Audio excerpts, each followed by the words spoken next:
ஸ்தோத்திரம் கர்த்தாவே, உம்மை ஸ்தோத்தரிக்கிறோம் கர்த்தாவே. எல்லாரும் கண்களை மூடி தேவனை நோக்கி பார்க்கலாமா? ஸ்தோத்தரிக்கிறோம் ஸ்தோத்தரிக்கிறோம் ஸ்தோத்தரிக்கிறோம் கர்த்தாவே. நன்றி நன்றி நன்றி கர்த்தாவே. பரிசுத்த கைகளை உயர்த்தி தேவனை நோக்கி பார்க்கலாமா? ஹல்லேலூயா. நன்றி நன்றி நன்றியோடு உம்மை துதிக்கிறோம் கர்த்தாவே, உம்மை ஸ்தோத்தரிக்கிறோம் கர்த்தாவே. நேற்றும் இன்றும் என்று மாறாத தகப்பனே, உம்மை ஸ்தோத்தரிக்கிறோம் உம்மை ஸ்தோத்தரிக்கிறோம் உம்மை ஸ்தோத்தரிக்கிறோம். நன்றி நன்றி நன்றி. ஹல்லேலூயா. ஸ்தோத்திரம் ஸ்தோத்திரம் ஸ்தோத்திரம் ஸ்தோத்திரம் ஸ்தோத்திரம் ஸ்தோத்திரம் ஸ்தோத்திரம் கர்த்தாவே. உம்மை உயர்த்துகிறோம் கர்த்தாவே.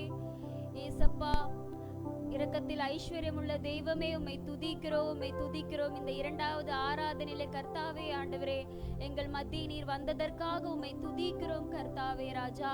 ஸ்தோத்திரம் ஸ்தோத்திரம். உமது பிரசன்னத்தினால் இந்த ஆலயத்தை நிரப்புங்க ராஜா. ஸ்தோத்திரம். வருகிற ஒவ்வொருத்தரும் ஆண்டவரே இயேசுப்பா முழு மனதோடு உம்மை துதிக்க கர்த்தாவே. இயேசுப்பா, உமது கிருபைகளை இந்த சபையிலே போடுங்க ஆண்டவரே இயேசுப்பா. ஆண்டவரே, இந்த நேரலை வாயிலாக இயேசுப்பா உம்மை ஆராதிக்கிற ஒவ்வொருத்தரையும் கர்த்தர் ஆசீர்வதியும் கர்த்தாவே. ஜெபிக்கிறோம். ஸ்தோத்திரம். ஹல்லேலூயா.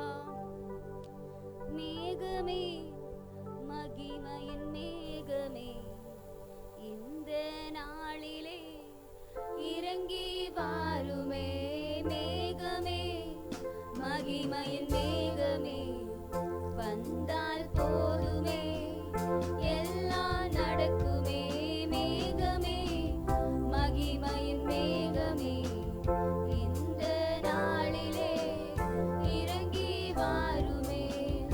ஏகமாய் துதிக்கும் போது இறங்கின மேகமே, ஏகமாய் துதிக்கும் போது இறங்கின மேகமே, ஆலயம் முழுவதையும் மகிமையால் நிரப்புமே. ஆலயம் முழுவதையும் மகிமையால் நிரப்புமே.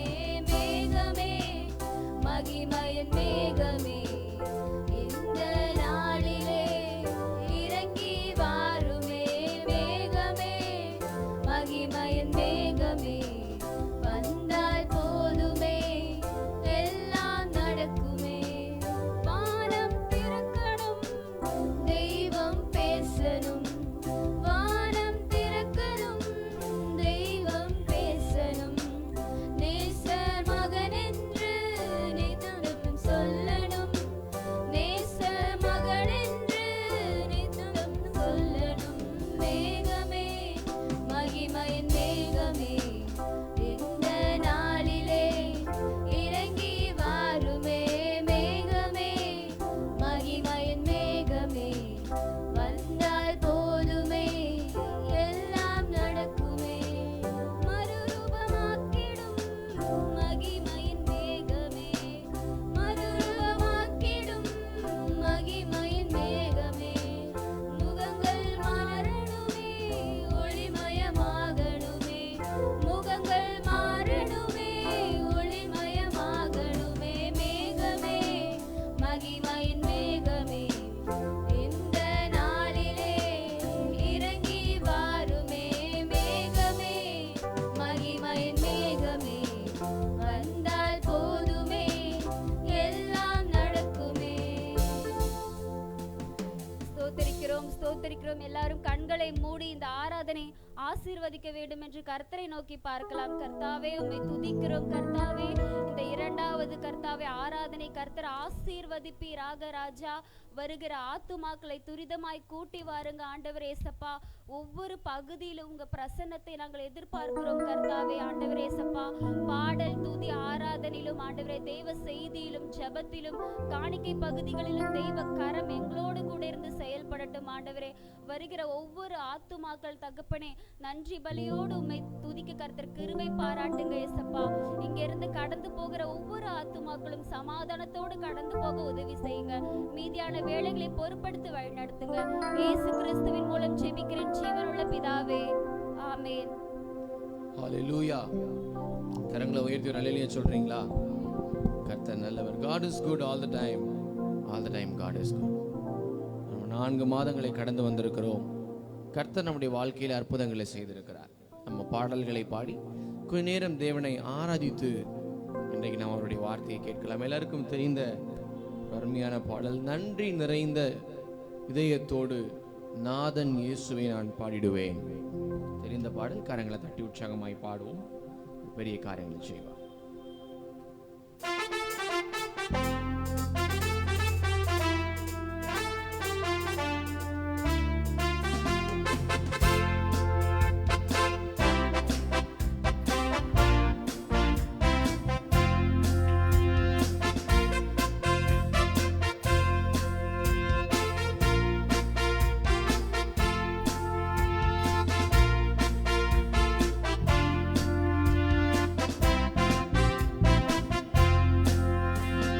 நன்றி நிறைந்த இதயத்தோடு நாதன் இயேசுவை பாடிடுவேன்.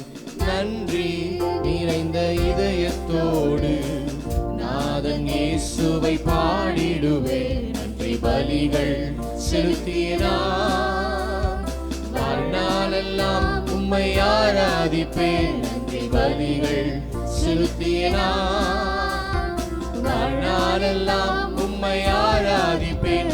என் இயேசு நல்லவர், என் இயேசு வல்லவர், என் இயேசு பெரியவர், என் இயேசு பரிசுத்தர். நல்ல கைதட்டி, என் இயேசு நல்லவர். Oh, you are good Father. Oh, you are a powerful God.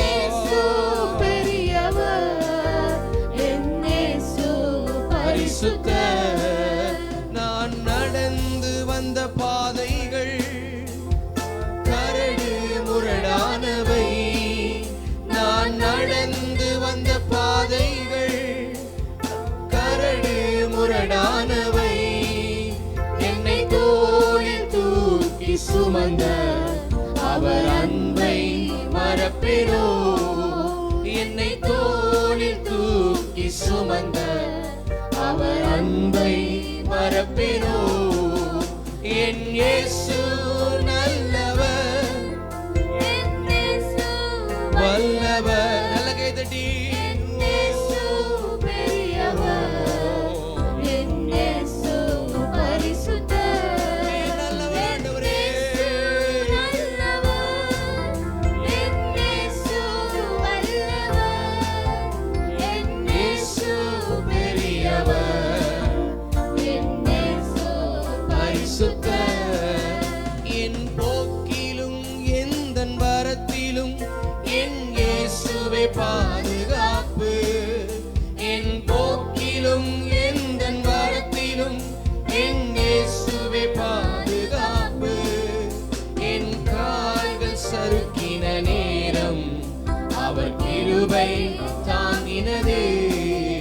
என் கால்கள் சறுக்கின நேரம் அவர் கிருபை தாங்கினதே.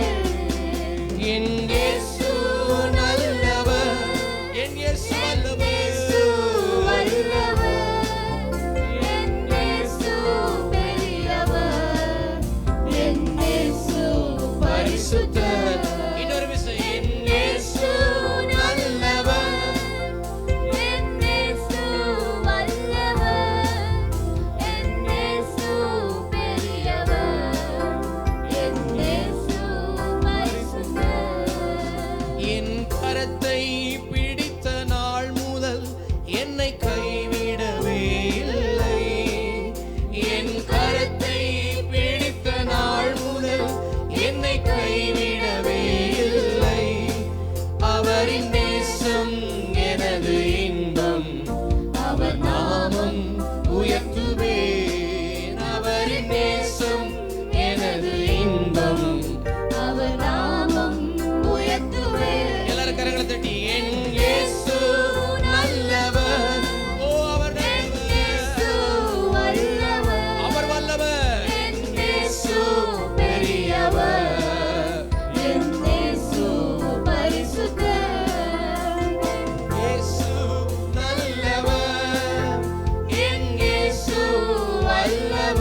மரத்திலும் என் இயேசுவே பாதுகாப்பு.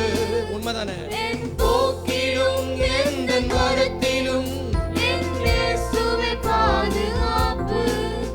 என் கால்கள் சறுக்கின நேரம், உண்மையா சொல்றவங்க பாடுவீங்களா? என் கால்கள் சறுக்கும் நேரம் எல்லாம்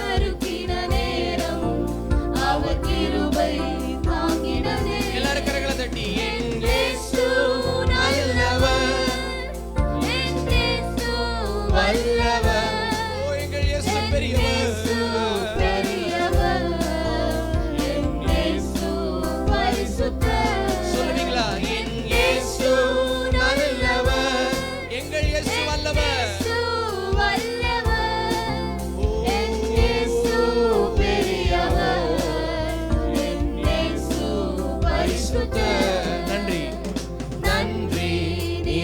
இதயத்தோடு நாதன் இயேசுவை பாடிடுவேன். நன்றி நிறைந்த இதயத்தோடு நாதன் இயேசுவை பாடிடுவேன். நன்றி பலிகள் செலுத்தினார், வாழ்நாளெல்லாம் உம்மை ஆராதிப்பேன். நன்றி பலிகள் செலுத்தினார், வாழ்நாளெல்லாம் உம்மை ஆராதிப்பேன். எல்லாரும் கரங்களை உயர்த்தி இயேசு நல்லவர், அவர் நல்லவர், என் இயேசு வல்லவர், என் இயேசு பெரியவர், என் இயேசு பரிசுத்தர், எங்கள் இயேசு நல்லவர், ஓடி பெரியவர், வல்லவர், என் இயேசு பெரியவர், என் இயேசு பரிசுத்தர். இன்னொரு விசை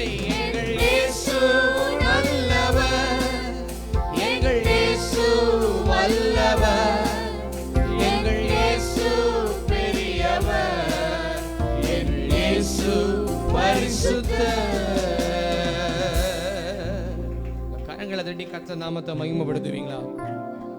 அழகான ஒரு பாடல் நம்ம பாடணும். நான் நடந்து வந்த பாதைகள் கரடு முரடான பாதைகள், என்னை தோளில் தூக்கி சுமந்த அவருடைய அன்பை நான் பாடுவேன். ஒரு சரணம் பாடணும். என் போக்கிலும் என் வரத்திலும் என் இயேசு நீரே பாதுகாப்பா இருந்தீங்கப்பா. என் கால்கள் சறுக்கின நேரங்களில் எல்லாம் உம்முடைய கிருபை என்னை தாங்கினது. ஒரு ஆமீன் சொல்ல முடியுமா? கையை உயர்த்தி. நான் சென்னை சிட்டியில் நிறைய டிராவல் பண்ணுறேன் அப்படின்னு சொல்கிறவங்களுக்கு தெரியும். சென்னை பட்டணத்தில் காலையில் வீட்டை விட்டு வெளியே கிளம்பி வீட்டுக்கு சுகமாக வந்து சேர்றதுன்றது ஒரு பெரிய சவாலாக இன்னைக்கு நம்ம சென்னை பட்டணத்தில் மாறிட்டு இருக்குது. அதை உண்மையாக நிறைய டிராவல் இருக்கக்கூடியவங்க நீங்கள் கேட்டிங்கன்னா சொல்லுவாங்க, இயேசு அறியாதவங்க சொல்லுவாங்க லக்குங்க தப்பிச்சிட்டேன்னு சொல்லுவாங்க. ஆனால் இயேசுவை அறிந்திருக்கிற நாம் சொல்லுகிறோம், நான் தப்பி பிழைத்தது அவருடைய கிருபை. ஒரு கையை தட்டி கர்த்தர் நாமத்தை மகிமைப்படுத்த முடியுமா? இன்னொரு சரணத்தை நம்ம பாடணும். என் கரத்தை பிடித்த நாள் முதல் என்னை கைவிடவே இல்லை. நிறைய நேரத்தில் நம்ம என்ன தெரியுமா சொல்லிடுறோம்? ஆண்டவர் என்னை கைவிட்டாருன்னு சொல்லி.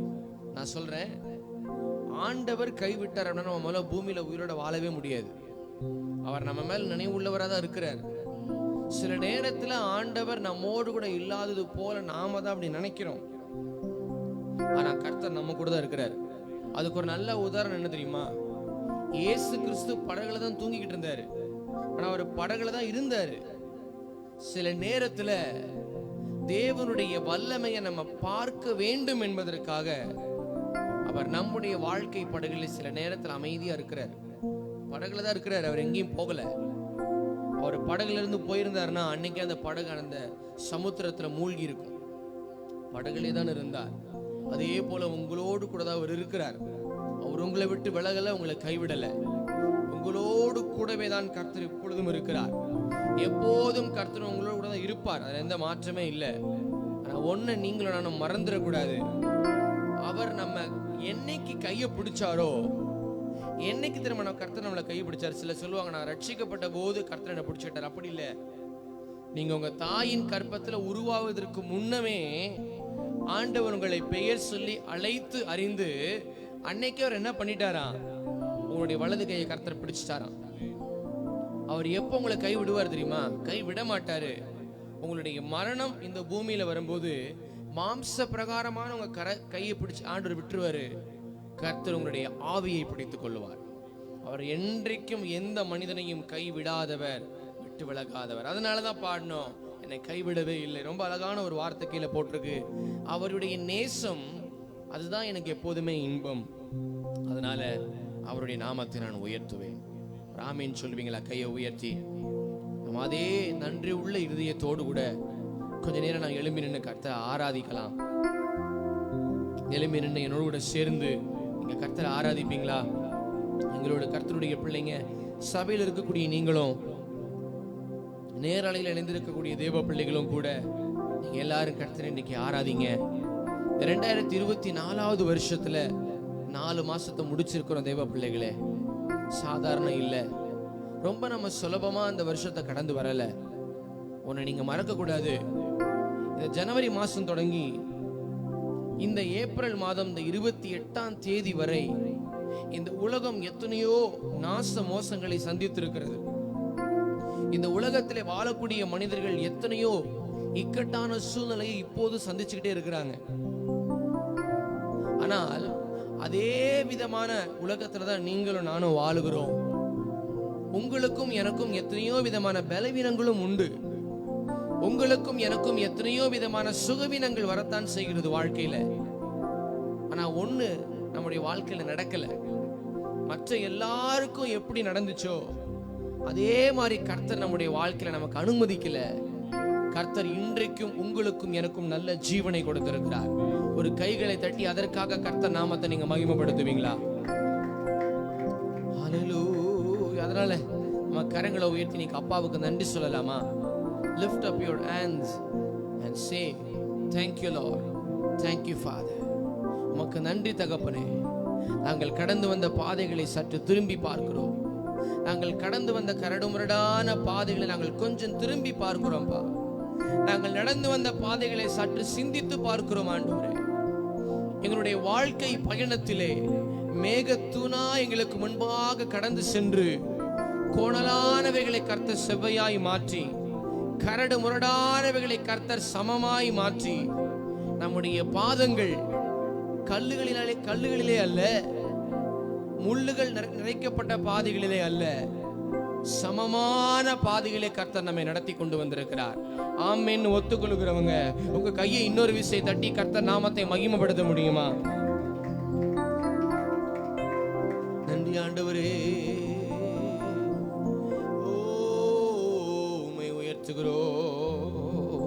எல்லாரும் வாய்களை திறந்து கொஞ்ச நேரம் கர்த்தரை ஆராதிக்கலாம். நீர் நல்லவர் ஆண்டவரே. ஓ எங்களை பாதுகாத்தவரே உமக்கு நன்றி அப்பா. எங்களை தூக்கி சுமந்தவரே உமக்கு நன்றி ஆண்டவரே. எங்களை கைவிடாதிருந்தவரே உமக்கு நன்றி ஆண்டவரே. எங்களை மறக்காதவரே உமக்கு நன்றி ஆண்டவரே. ஓ எங்களுடைய வியாகுலங்களை கண்டவரே நன்றி அப்பா. எங்கள் கண்ணீரை கண்டவரே உமக்கு நன்றி அப்பா. எங்களுடைய வாழ்க்கையில பலனாயிருந்தவரே உமக்கு நன்றி அப்பா. எங்கள் சூழ்நிலைகளை மாற்றினீரே நன்றி அப்பா. எங்கள் வருத்தங்களை மாற்றினீரே நன்றி அப்பா.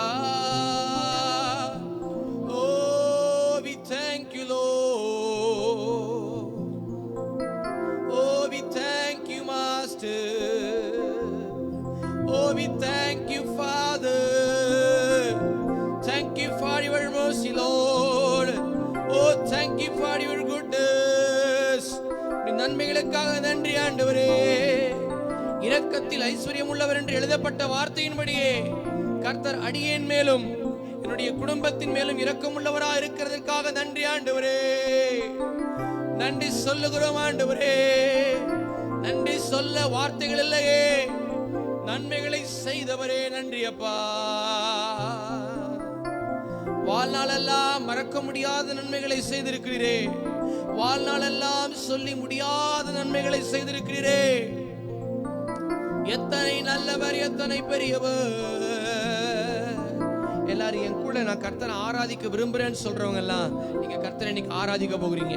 ஆண்டவருக்கு நன்றி சொல்லி நல்ல சத்தத்தை உயர்த்தி ஆண்டவரை துதிச்சு பாருங்க தேவ பிள்ளைகளே. உங்க வாழ்க்கையில் இன்னும் நீங்க புதிய நன்மைகளை பார்க்க முடியும். ஹல்லேலூயா. கைவிடாதவரே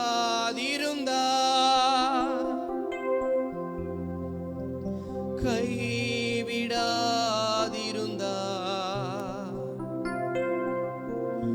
உடைந்த நேரத்திலே கரம் பிடித்து வந்தா. சொல்லுவீங்களா கையை உயர்த்தி? நான் உடைந்த நேரத்திலே,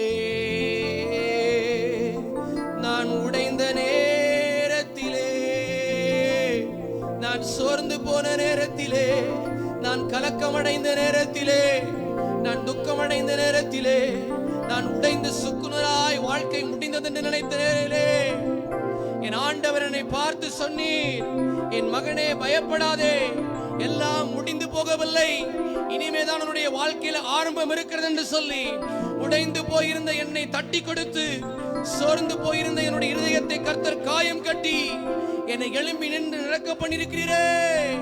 நல்ல கரங்களை தட்டி கர்த்தர் நாமத்தை மகிமைப்படுத்துவீங்களா? உடைந்த நேரத்திலே கரம் பிடித்து வந்தா. நீங்க மட்டும் சொல்ல போறீங்க. கையை உயர்த்துவீங்களா? கையை உயர்த்தி சொல்ல முடியுமா? கையை உயர்த்தி சொல்ல முடியுமா? வாலிப தம்பி, கரமையான வாலிப தங்கச்சி, சகோதரனே சகோதரியே, என் ஆண்டவர் ஒருவரே உங்களுக்கு துணையா இருந்திருக்கிறார். என்னுடைய ஆண்டவர் ஒருவரே உங்களை நடத்தி இருக்கிறார். என்னுடைய ஆண்டவர் ஒருவரே உங்களை காப்பாற்றி இருக்கிறார். உங்களை விசாரிக்க சொந்த பந்தங்கள் வரல, உங்களை ஆதரிக்க உன்னுடைய உறவுகள் வரல, உன்னை ஆதரித்து 4 வார்த்தை அன்பா பேச உன்னுடைய தகப்பனவும் கூட இல்ல. ஒன்ன மறக்கிறாதீங்க, உன்னை படைத்த ஆண்டவரே உன்னை தோள் மேல தூக்கி சுமந்து வந்திருக்கிறார். உடைந்த நேரத்திலே கரம் பிடித்து வந்தா. சொல்லுவீங்களா கையை உயர்த்தி? சோர்ந்த நேரத்திலே, கலங்கின நேரத்திலே கிருபை அளித்தவரே. கண்ணீரோடு சொல்ல முடியுமா? கைவிடாதிருந்தா என்னை அவர் கைவிடவில்லை. என்னை அழைத்தவர் உண்மையுள்ளவர்.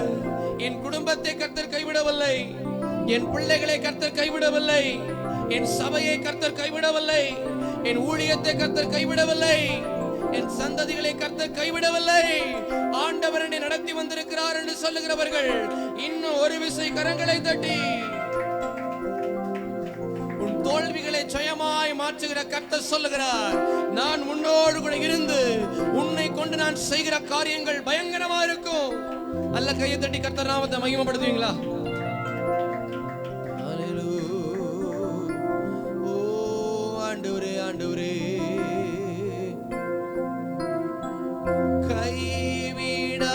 கைவிடாதிருந்தா,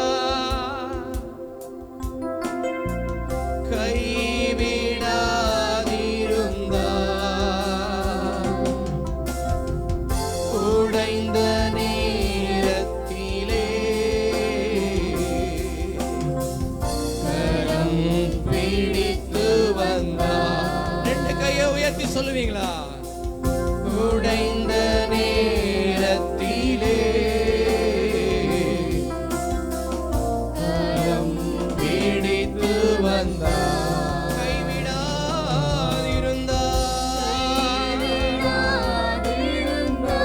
என்னை கைவிடாத கண்மலையே,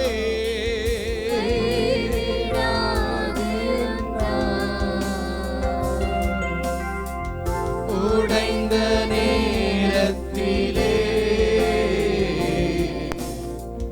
கரம் பிடித்து வந்தார். சொல்லுங்க, நான் உடைந்த நேரத்திலே, உடைந்த நேரத்திலே கரம் பிடித்து வந்தார். சோர்ந்த நேரத்திலே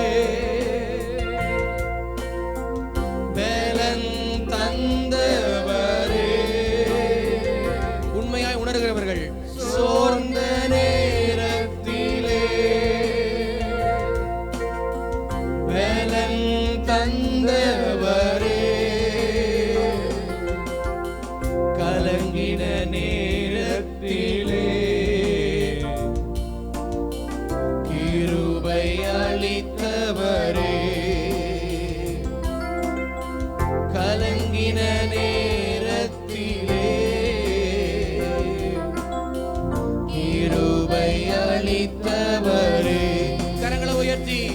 அவர் என்னோடு இருந்ததினால்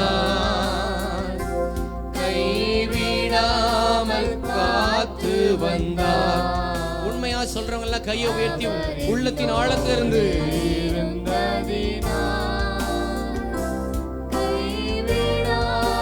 காத்து வந்தார்.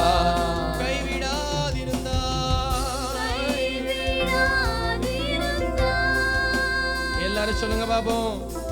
கைவிடாதிருந்தா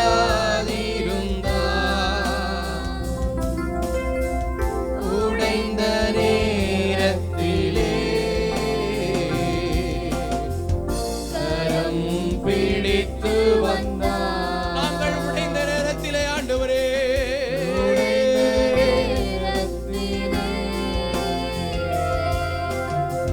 கரம் பிடித்து வந்தார். ஆண்டவரே, இப்ப நீங்க மாத்திர கர்த்தரை ஆராதிக்க போறீங்க. கையை உயர்த்தி, those who are all watching this service through online, you going to say this word. நீங்க இந்த வார்த்தையை சொல்ல போகிறீங்க. கைவிடாதிருந்தா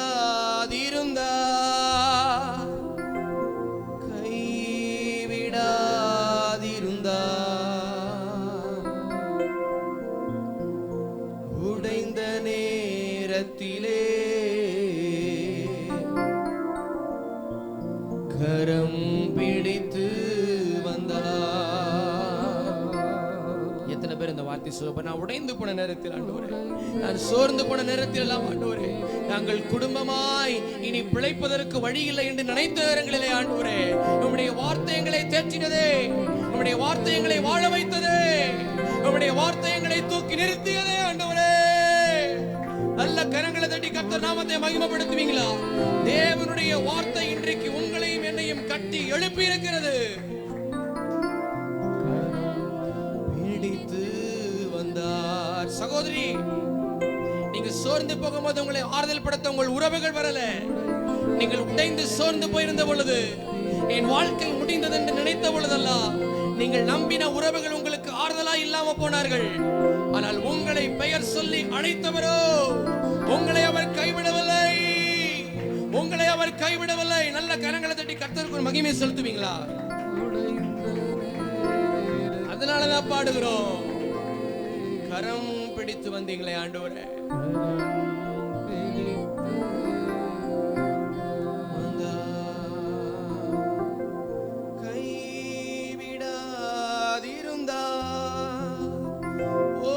கைவிடவில்லை ஆண்டவரே, என் குடும்பத்தை கைவிடவில்லை ஆண்டவரே, எங்கள் ஊழியத்தை கைவிடவில்லை ஆண்டவரே, எங்கள் சபையை மறக்கவில்லை ஆண்டவரே, எங்கள் விசுவாச பிள்ளைகளை கர்த்தர் கைவிடவில்லை ஆண்டவரே, எங்களை சுற்றி இருக்கக்கூடிய எல்லாருக்கும் கர்த்தர் நல்லவராக இருந்திருக்கிறீரே ஆண்டவரே, ஆண்டவரே, ஆண்டவரே.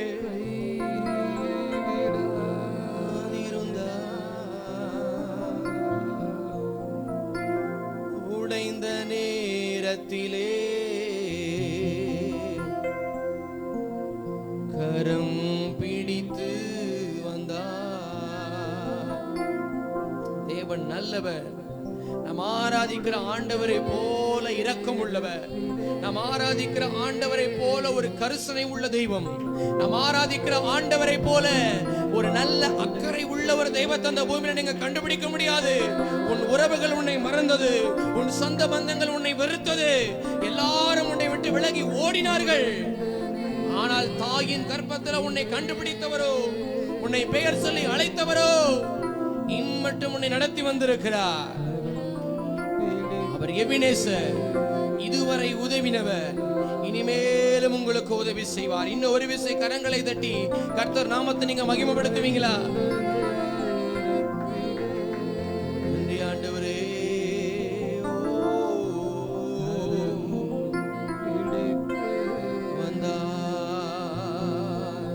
கைவிடாதிருந்தவரே, என்னை தள்ளாதவரே, என்னை புறம்பே தள்ளாத கர்த்தாவே.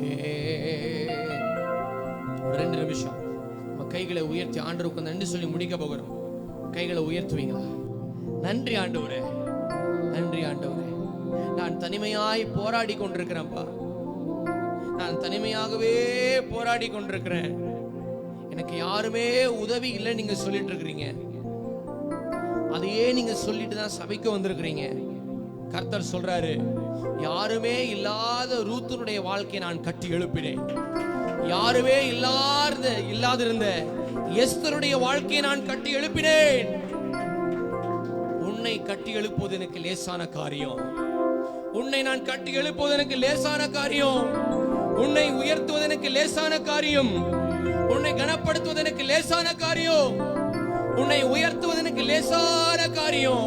நம்புகிறவங்க எல்லாம் கையை தட்டி கர்த்தர் நாமத்தை மகிமைப்படுத்துவீங்களா? ஆண்டவரே, ஓ, கையை உயர்த்துவீங்களா? முடிக்க போகிறோம். நன்றி, ஓ நன்றி ஆண்டவரே. உடைந்த நேரத்திலே கரம் பிடித்து வந்தார்.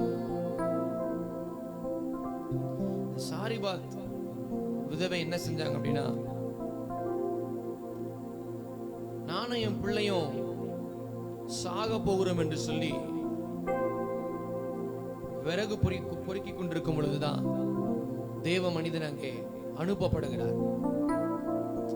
எங்கே எல்லாம் முடிந்ததென்று அவர்கள் நினைத்தார்களோ அங்கே நாம் ஆராதிக்கிற ஆண்டவர் ஒரு துவக்கத்தை கொண்டு வந்தார்.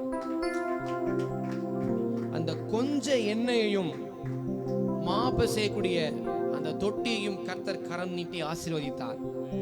இன்றைக்கு இந்த ஆராதனையில பரிசுத்த ஆவியானவர் இங்க இருக்கக்கூடிய சிலருக்கு கர்த்தர் சொல்லுகிறார், நீ பயப்படாதே. உன்னை சுற்றி உனக்கு ஆறுதலா யாரும் இல்லாம இருக்கலாம். உன்னை சுற்றி உன் வலது கரத்தை பிடித்து உனக்கு ஆலோசனை சொல்லி ஒரு நல்ல ஸ்தானத்துல கொண்டு போய் நிறுத்துவதற்கு உறவுகள் இல்லாமல் இருக்கலாம். இந்த பூமியில எந்த உறவு ரொம்ப மேன்மையாய் கருதப்படுகிறதோ அந்த உறவு உனக்கு இல்லாமல் இருக்கலாம். ஆனால் கர்த்தர் சொல்றாரு, எப்படி ஆடுகளுக்கு பின்னால் அலைந்து கொண்டிருந்த தாவீதை சமஸ்த இஸ்ரவேலுக்கு முன்பாக அந்த முழு தேசத்துக்கும் நான் ராஜாவாய் அமர பண்ணினேனோ, அதே ஆண்டவர் தான் இன்றைக்கும் நான் உயிருள்ளவரா இருக்கிறேன். அதே ஆண்டவர் தான் உன்னோடு கூட இருக்கிறேன். உன்னை உயர்த்துவேன், உன்னை கனப்படுத்துவேன். எல்லா உறவுகளுக்கு முன்பாக நீ யாரெல்லாம் என்னை அற்பமா எண்ணுகிறார்கள் என்று நினைக்கிறாயோ அவர்களுக்கு முன்பாக உன் தலையை உயர்த்தி உன் தலையை என்னையால் அபிஷேகம் செய்ய நான் இன்றைக்கு வல்லமை உள்ளவரா இருக்கிறேன். உங்க கரங்களை தட்டி கர்த்தர் நாமத்தை மகிமைப்படுத்துவீங்களா? நன்றி ஆண்டவரே. என் கூட சரி இந்த ஒரே ஒரு வார்த்தையை மாத்திரம் சொல்லி முடிப்பீங்களா? உடைந்த நேரத்திலே கரம் பிடித்து வந்தார். சொல்லுவீங்களா? கையை உயர்த்தி. உடைந்த நேரத்திலே கரம் பிடித்து வந்தார். நன்றி ஆண்டவரே, நன்றி சொல்லுகிறோம் ஆண்டவரே. இந்த ஆராதனையில கர்த்தர் எங்களோடு இடைப்பட்டிருக்கிறீர். இந்த ஆராதனையில கர்த்தர் எங்களோடு இன்றைக்கு பேசி இருக்கிறீர் தகப்பனே. இங்க இருக்கக்கூடிய அநேக பிள்ளைகளோடு கூட கர்த்தர் இன்றைக்கு இடைப்பட்டிருக்கிறீர், பேசி இருக்கிறீர், அவர்களை தேற்றி இருக்கிறீர். இப்பொழுது உம்முடைய வார்த்தையை நாங்கள் கேட்க போகிறோம். செவிகளை திறந்தருளும். இயேசு கிறிஸ்துவின் நாமத்தினாலே ஜெபிக்கிறோம் பிதாவே, ஆமென், ஆமென்.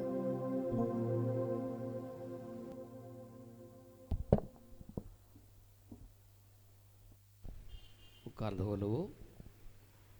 ஒரு வலது கை உயர்த்தி ஒரு அல்லேலூயா சத்தமாக சொல்லலாமா?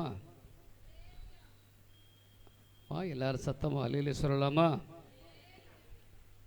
இன்னும் கொஞ்சம் பலத்தோடு கூட சொன்னால் நல்லா இருக்குன்னு நினைக்கிறேன். சத்தமாக சொல்ல முடியும்? அல்லேலூயா. இயேசு ரொம்ப நல்லவர். அவர் உங்கள் எல்லாரையும் ரொம்ப அதிகமாக நேசிக்கிறார். ஆமென் சொல்லுங்களேன். இந்த வெயில் காலம் ஒரு மாதம் கடந்துருச்சு ஆண்டவர் கிருபையினால். மே மாதம் முழுக்க நம்ம கொஞ்சம்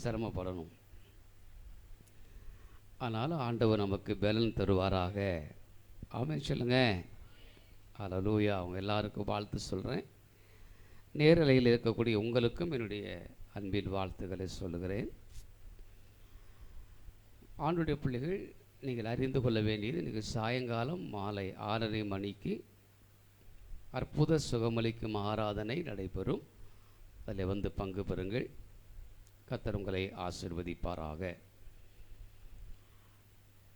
வருகிற புதன்கிழமை 1ஆம் தேதி அன்றைக்கு வாக்குத்தத்த ஆராதனை, அதிகாலை 5:30 மணிக்கு வாக்குத்தத்த ஆராதனையும், புதன்கிழமை சாயங்காலம் 7 மணிக்கு 1ஆம் தேதி வாக்குத்தத்த துதி ஸ்தோத்திர ஆராதனையும் நடைபெறும். அதில் வந்து நீங்கள் பங்கு பெறுங்கள். உங்களை தேவன் ஆசீர்வதிப்பாராக. இந்த மே மாதம் முழுவதும் வெள்ளிக்கிழமை உபவாச ஜெபம் சாயங்காலம் 6:30 மணிக்கு. ஆகவே வருகிற வெள்ளிக்கிழமை மாலை 6:30 மணிக்கு நம்முடைய உபவாச ஜெபம். இந்த ஒரு மாதம் மாத்திரம் சாயங்காலம் மாற்றிடுவோம். ஆகவே அதில் வந்து நீங்கள் பங்கு பெறுங்கள். உங்களை ஏசப்பா ஆசீர்வதிப்பாராக. அல்லேலூயா. சத்தமாக சொல்லுங்கள் அல்லேலூயா. வருகிற மே மாதம் 22, 23, 24, 25 4 நாட்கள் சிறு பிள்ளைகளுக்கான VBS நடைபெறும்.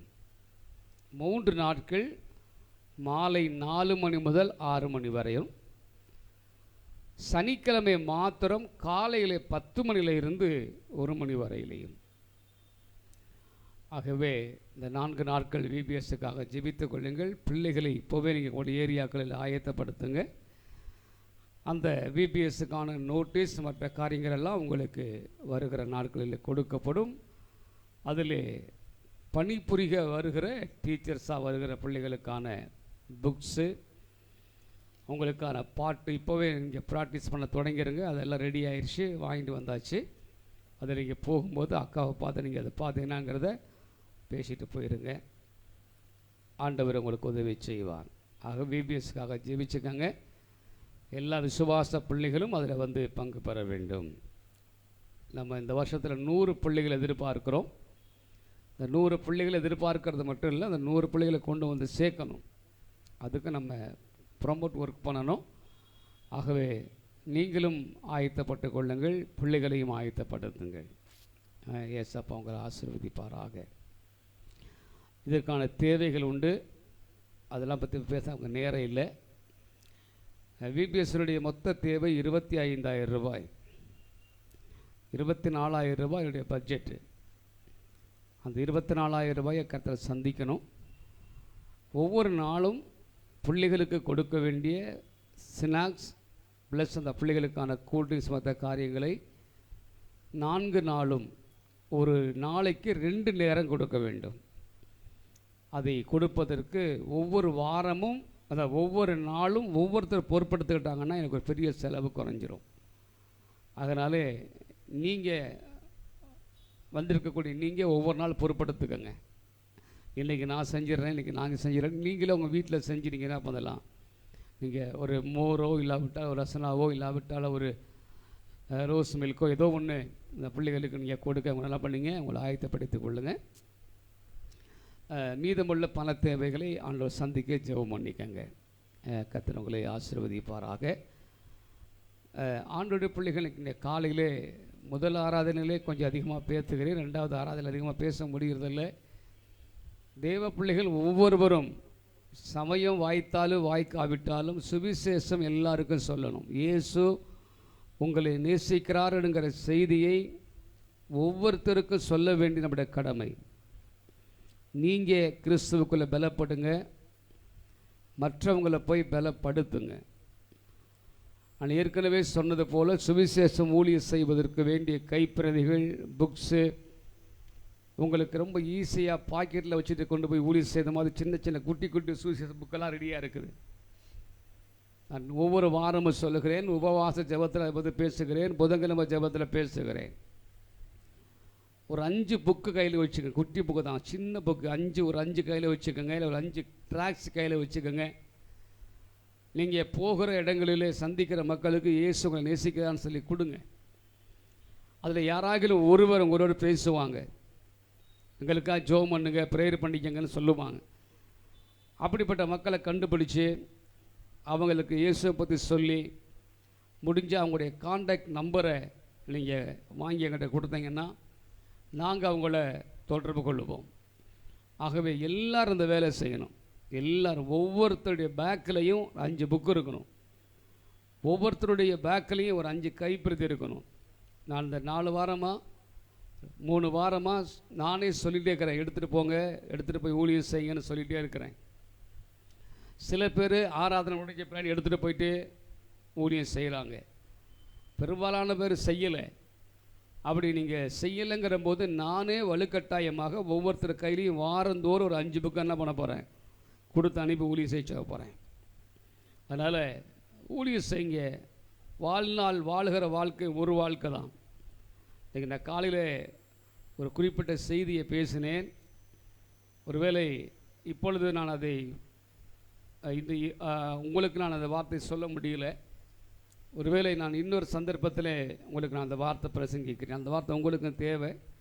அதனால் முதல் வாரத்தில் விட்டுட்டு 2வது வாரம் நான் உங்களோட நினைக்கிறேன். இன்றைக்கி நான் முதல் ஆராதனையில் பேசின செய்தியை நான் உங்களுக்கு பேசணும்னு விரும்புகிறேன். நீங்கள் வாழ்கிற வாழ்க்கை ஒரு வாழ்க்கை தான். எவ்வளவு கால உலகத்தில் வாழ்கிறேன்னு தெரியாது. ஆகவே உங்கள் வாழ்நாள் முழுக்க உங்களுக்காகவே நீங்கள் உழைத்து உங்களுக்காகவே ஓடி பிரயாசப்பட்டு கடைசியாக எல்லாம் மாயை என்று சொல்லி உங்கள் காலத்தை முடித்து விடாதபடி வாழக்கூடிய கொஞ்ச காலங்கள் இயேசுவுக்காக வாழுங்க. ஒரு ஆத்தும ஆதாயப்படுத்துங்க. ஒவ்வொருத்தரும் ஆத்தும ஆதாயப்படுத்துங்க. உங்களால் ஒரு ஆத்துமா சபைக்கு வரணும். உங்களால் ஒரு சேர் ஒரு ஆத்மாக்கள் நிரம்பணும். ஆண்டுடைய பிள்ளைகள் ஒவ்வொருத்தரும் தரிசனம் உள்ளவங்களாக மாறுங்க. ஏசப்பா உங்களுக்கு உதவி செய்வார். அல்லேலூயா. ஆகனால ஊழியம் செய்ய கைப்பிரதி கொடுங்க. ஞாயிற்றுக்கிழமை தோறும் ஒரு அரை மணி நேரம் ஆண்டவருக்காக நேரத்தை செலவு செஞ்சு உங்கள் தெருவில் போய் கைப்பிரதி கொடுத்து ஊழியம் செய்யுங்க. இது நானும் வினியும் வருகிற ஒவ்வொரு வார ஆராதனையிலையும் பிரசங்கத்தை குறைச்சிட்டு இதை தான் அதிகமாக பேசிகிட்டே இருக்க போகிறோம். இதை தான் சொல்லிகிட்டே இருக்க போகிறோம். ஒவ்வொருத்தரும் ஊழியம் செய்யணும். இயேசு வரப்போகிறார். இயேசு வரப்போகிறார். அதனால் ஊழியம் செய்யுங்க. இயேசப்பா உங்களை கனப்படுத்துவாராக. ஒரு வலது கை உயர்த்தி சத்தமாக சொல்லுங்கள், அல்லேலூயா. முதல்ல நீங்கள் கிறிஸ்துவுக்குள்ளே நிலைச்சி நில்லுங்க. இடதுபுற வலதுபுற சாஞ்சிடாதீங்க. நீங்கள் சரியாக இருந்தால் தான் உங்கள் குடும்பம் சரியாக இருக்கும். ஆகவே குடும்பம் சரியாக இருந்தால் தான் ஊழியம் செய்ய முடியும். அதனால் நிலைச்சி நில்லுங்க. கர்த்தர் உங்களை ஆசீர்வதிப்பார். இப்போ நான் விசேஷமான ஒரு ஜெபத்தை செய்துவிட்டு நான் பெரிய பிள்ளைகளுடைய கையில் ஒப்பு கொடுக்கிறேன். வருகிற வெள்ளிக்கிழமை 3ஆம் தேதி மே மாதம் அருமையான மகள் விசாலியினுடைய உடன் பிறந்த சகோதரி ஸ்ரீலேகா அவங்களுடைய திருமணம் அன்றைக்கு நடைபெறுகிறது. அந்த பிள்ளை திருமணத்துக்காக நாங்கள் ஜெபம் பண்ணிகிட்டே இருக்கிறோம். எல்லாம் அனுகூலமாக இருக்கணும்னு ஜெபிச்சிட்டு இருக்கிறோம். வாலிப பிள்ளைகளுக்கு அவர்கள் அழைப்புதலை கொடுத்திருக்கிறார்கள். ஆகவே வாலிப பிள்ளைகள் அன்றைக்கு நீங்கள் இந்த திருமணத்தில் வந்து விசாலியோடு நீங்கள் நிற்கணும் அப்படின்னு நான் உங்களை கேட்டுக்கிறேன். நீங்கள் வறுமைன்னு எதிர்பார்க்கிறேன். நாங்கள் குடும்பமாக அந்த திருமணத்தில் போய் பங்கு பெற ஆயத்தமாக இருக்கிறோம். அதற்காக அவங்க அதிகமாக ஓடுகிறார்கள். விசாலியுடைய தாயார் அதற்காக ரொம்ப பிரயாசப்படுகிறார்கள். இந்த 3ஆம் தேதி திருமணம் ஆசீர்வாதமாக நடக்கணும். ஆண்டுடைய மகிமை அங்கே வந்து நிற்கணும். அந்த திருமணத்தை யார் நடத்தி வச்சாலும் சரி, அதில் கர்த்தருடைய கரம் இருக்கணும். ஸ்ரீலேகாவுடைய எதிர்கால வாழ்க்கை ஆசீர்வாதமாக இருக்கணும். ஆக ஒரு சின்ன ஜெபத்தை பண்ணிவிட்டு நான் செய்திக்கு போக போகிறோம். தயவு கூர்ந்து எல்லோரும் எழுமி நில்லுங்க. எல்லாரும் எழுமி நில்லுங்க. எல்லாரும் எழுமி நில்லுங்க. சோத்திரம். ஆமென். ஸ்ரீலேகா தம்பி பிரேமுடைய திருமணம் 3ஆம் தேதி மே மாதம் வெள்ளிக்கிழமை சாயங்காலம் 5 மணிக்கு இந்த திருமணத்தை கர்த்தர் ஆசீர்வதிக்க வேண்டும் என்று சொல்லி, சகல காரியங்களும் அனுகூலமாய் மாற வேண்டும் என்று சொல்லி வந்திருக்கக்கூடிய எல்லா ஆண்டுடைய பிள்ளைகளும் வலது கை உயர்த்தி நாம் ஒரு ஜெபம் பண்ணலாமா? நல்ல வாய் திறந்து ஜெபம் பண்ணுங்க. நம்ம பிள்ளைங்க, சிறிலகாவும் என் பிள்ளை தான். விசாலி எப்படி என் பிள்ளையோ அதே போல் சிறிலகாவும் என் பிள்ளை தான். தம்பி பிரேமா அவரும் என் பிள்ளை தான். எல்லாம் நல்லா இருக்கணும், அவங்க வாழ்க்கை நல்லா இருக்கணும். அவங்க எல்லாரையும் கர்த்தர் ஆசீர்வதிக்கும்படியாக ஜெபம் பண்ணுவோமா? சர்வ லோகத்துக்கும் ஆண்டவராக இருக்கிறவரே, உமக்கு நன்றி சொல்லுகிறோம். திருமணம் தேவனால் நியமிக்கப்படுகிற ஒன்று. சிறிலகா பிரேமுடைய திருமணத்துக்காக நாங்கள் ஜெபிக்கிறோம். திருமணம் ஆசீர்வாதமாய் தேவ மகிமையோடு நடக்கணும். ஒரு குறைவு வரக்கூடாது. எல்லாம் இயற்கைகள் மற்ற எல்லாம் அனுகூலமாக இருக்கணும். ஆண்டவரே, ஆண்டவரே, அதை நடத்துகிற ஊழியர்களுக்கு வேண்டிய அபிஷேகமும் கிருபையும் தர வேண்டும். திருமணத்துக்கு பின்பதாக அவங்களுடைய வாழ்க்கை ஆசீர்வாதமாய் சுபிட்சமான வாழ்க்கையாக இருக்க வேண்டும். அந்த பிள்ளைகளை குறித்து நாங்கள் எப்போதெல்லாம் கேள்விப்படுகிறோமோ அப்போதெல்லாம் நாங்கள் சந்தோஷப்பட கிருபையை தாரும். இப்போது எங்களோடு கூட பேசும், ஆசீர்வதியும். இயேசுவின் நாமத்தில் வேண்டுகிறோம் எங்கள் நல்ல பிதாவே, ஆமே ஆமே. உட்கார்ந்து கொள்ளுவோம். இப்பொழுது பெனி கையில் கொடுக்கிறேன்.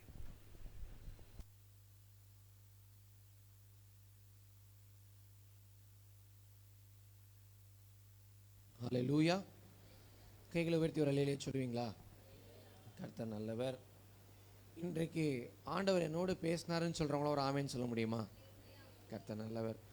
ஏன்னா எப்போதுமே என்னோட ஆராதனைக்கு வருகிறதுக்கு முன்னாடி ப்ரிப்ரேஷன் பண்ணிட்டு தான் ப்ரிப்ரேஷன் பண்ணிட்டு வருவது உண்டு.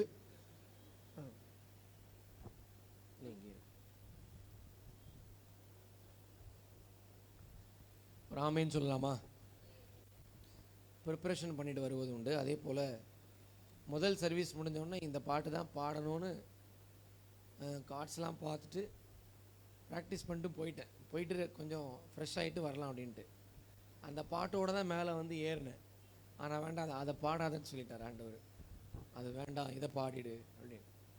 இப்போ என்ன சொல்ல வந்தோம் அப்படின்னா, ஆவியானவருக்குள்ளே நம்ம இருக்கும் பொழுது அவர் நம்மோடு கூட கிரியை செய்கிறார்.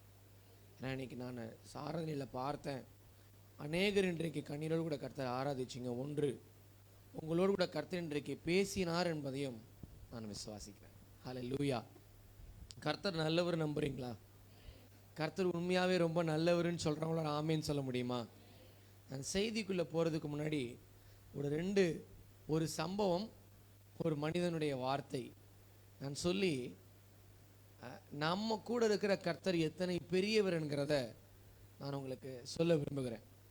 நான் எப்போதும் போல் ஆஃபீஸ்க்கு நேற்று கிளம்பி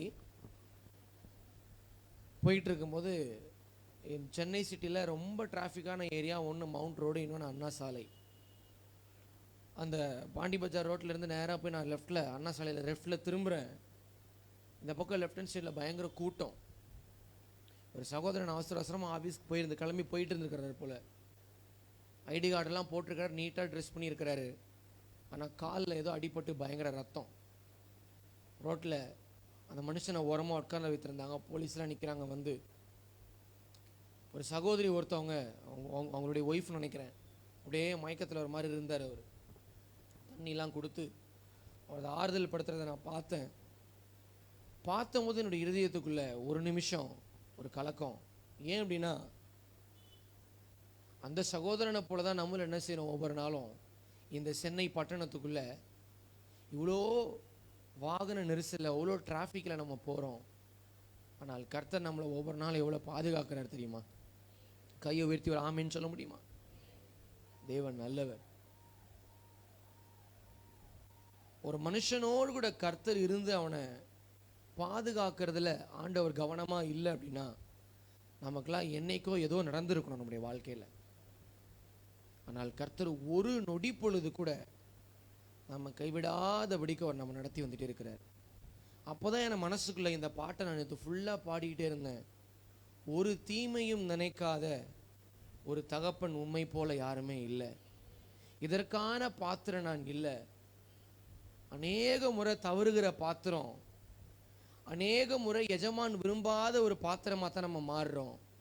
அநேக முறை எஜமான் கையில் அந்த பாத்திரம் இருக்கும் பொழுது அவர் கையில் இருக்கிறதுக்கு நம்ம பிடிக்கல, தவறி கீழே விழுகிறோம். எப்படியோ போய் தொலை அப்படின்னு சொல்லி நம்ம போகும்போது ஆண்டவர் ஒரு வாகனத்தை வந்து நம்ம மேலே இடிக்க வச்சு நமக்கு ஏதோ ஒரு ஆபத்தை கொண்டு வந்து ஒரு தண்டனையை கொடுத்து ஆண்டவர் நம்மளை சீர்திருத்துறதுக்கு விரும்பலை. என்னதான் நம்ம ஆண்டவருக்கு பிரியமில்லாத காரியங்களை செஞ்சாலும் கர்த்தர் நம்மளை ஒவ்வொரு நாளும் பாதுகாக்கிறார். ஆமீன்னு சொல்ல முடியுமா? அதுவும் இந்த நாட்களில் சென்னை சிட்டியில் வண்டியை ஓட்டிட்டு வீட்டுக்கு வந்து சேருதுன்றது ரொம்பவே சவாலாக இருக்குது. பெரிய சவால் இன்னைக்கு. ஆனால் கர்த்தர் நம்மளை பாதுகாக்கிறார். ஆமீன்னு சொல்லலாம் கையை உயர்த்தி. அதனால தான் நான் அந்த சரணத்தை மறுபடியும் பாடினேன். என் போக்கிலும் என் வரத்திலும் என் தேவன் நீரே பாதுகாப்பு. என் கால்கள் சறுக்கும் போதெல்லாம் உம்முடைய கிருபை என்னை தாங்குகிறது. நம்ம வண்டியில் போகும்போதும் கூட நம்ம அப்படியே கரெக்டாக போயிட்டு வந்துடுறோம் அப்படின்னு இல்லை. எத்தனையோ முறை ஜஸ்ட் மிஸ் ஆகக்கூடிய நேரத்தில் நமக்கு சில நேரத்தில் ஆபத்துகள் வருது. ஐயோ பிரேக் அடிக்கலாம் விழுந்திருப்போம், தலை உடஞ்சிருக்கோம், கால் உடஞ்சிருக்கோம், தான் ஆயிருக்கும். அப்படி தான் ஓட்டிக்கிட்டு வரோம், அப்படி தான் வர்றவங்களும் வர்றாங்க. ஆனால் ஆண்டவர் பாருங்க, நமக்கு ஆண்டவர் நல்லவராகவே இருக்கிறார். கர்த்தர் நமக்கு நல்லவராகவே இருக்கிறார். ஆமீன் சொல்லலாம் கையை உயர்த்தி. நல்ல கையை உயர்த்தி சத்தமாக ஒரு ஆமீன் சொல்ல முடியுமா? இது ஒன்று. அப்போ கர்த்தர் நம்மளை பாதுகாக்கிறவராக இருக்கிறாரு ஒரு பக்கம். இன்னொன்று, பல நேரங்களில் ஆண்டவரே நமக்கு ஆறுதலாக இருக்கிறார். எங்கள் ஆஃபீஸில் எங்கள் டீமில் நாங்கள் 3 பேர். அதில் ஒருத்தவங்க வந்து லேடி, இன்னொருத்தர் நானும் 2 பேர் ஜென்ஸு. அதில் என் கூட வேலை செய்கிறவர் கொஞ்சம் குசும்பு பிடிச்சவர். எப்போ பாரு குசும்பாக தான் பேசிக்கிட்டே இருப்பார். எங்கள் ஆஃபீஸில் வந்து காலையிலையும் சாயங்காலமும் டீ கொடுக்கறதுக்கு ஒருத்தர் வருவார். அவர் மலையாளி. ஆனால் எப்போ அவரை பார்த்தா சிரிச்சுக்கிட்டே இருப்பார். நான் கூட யோசிச்சிருக்கேன், எப்போ பார்த்தா ஒரு ப்ளசண்ட்டாக இருக்கிறாரு, சிரித்த முகமாக, ஆளை பார்த்தா நல்லா சிரிச்சிருவார். மலையாளத்திலே சில நேரத்தில் என்கிட்ட பேசுவார். எங்கள் அம்மா மலையாளின்னு சொன்னனால கொஞ்சம் பாசம், போக வர நின்று பார்த்து சிரிச்சிட்டு போவார், பேசிட்டு போவார். ஸோ போல் அவர்கிட்ட எனக்கு பேசுறதுக்கும் நேரம் கிடையாது.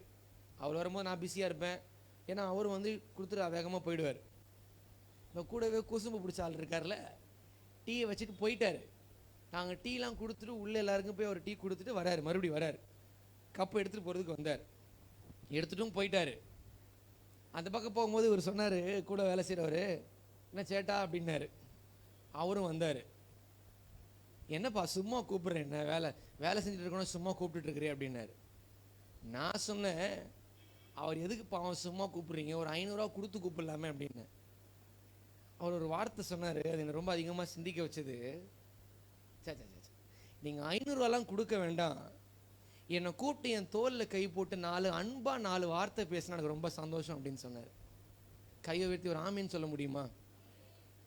இந்த நிலையில் நீங்களும் நானும் எத்தனை முறை கடந்து வந்திருக்கிறோம்? உண்மைதானே? யாராவது ஒருத்தர் ஒரு 4 வார்த்தை என்கிட்ட அன்பா பேசினா என்னோட இருதயம் கொஞ்சம் லகுவாகுமே. அந்த வார்த்தை ஒருவேளை உங்களுக்கு சாதாரணமா தெரியலாம், ஆனால் அது அந்த வார்த்தை ரொம்ப அதிகமாக சிந்திக்க வச்சது.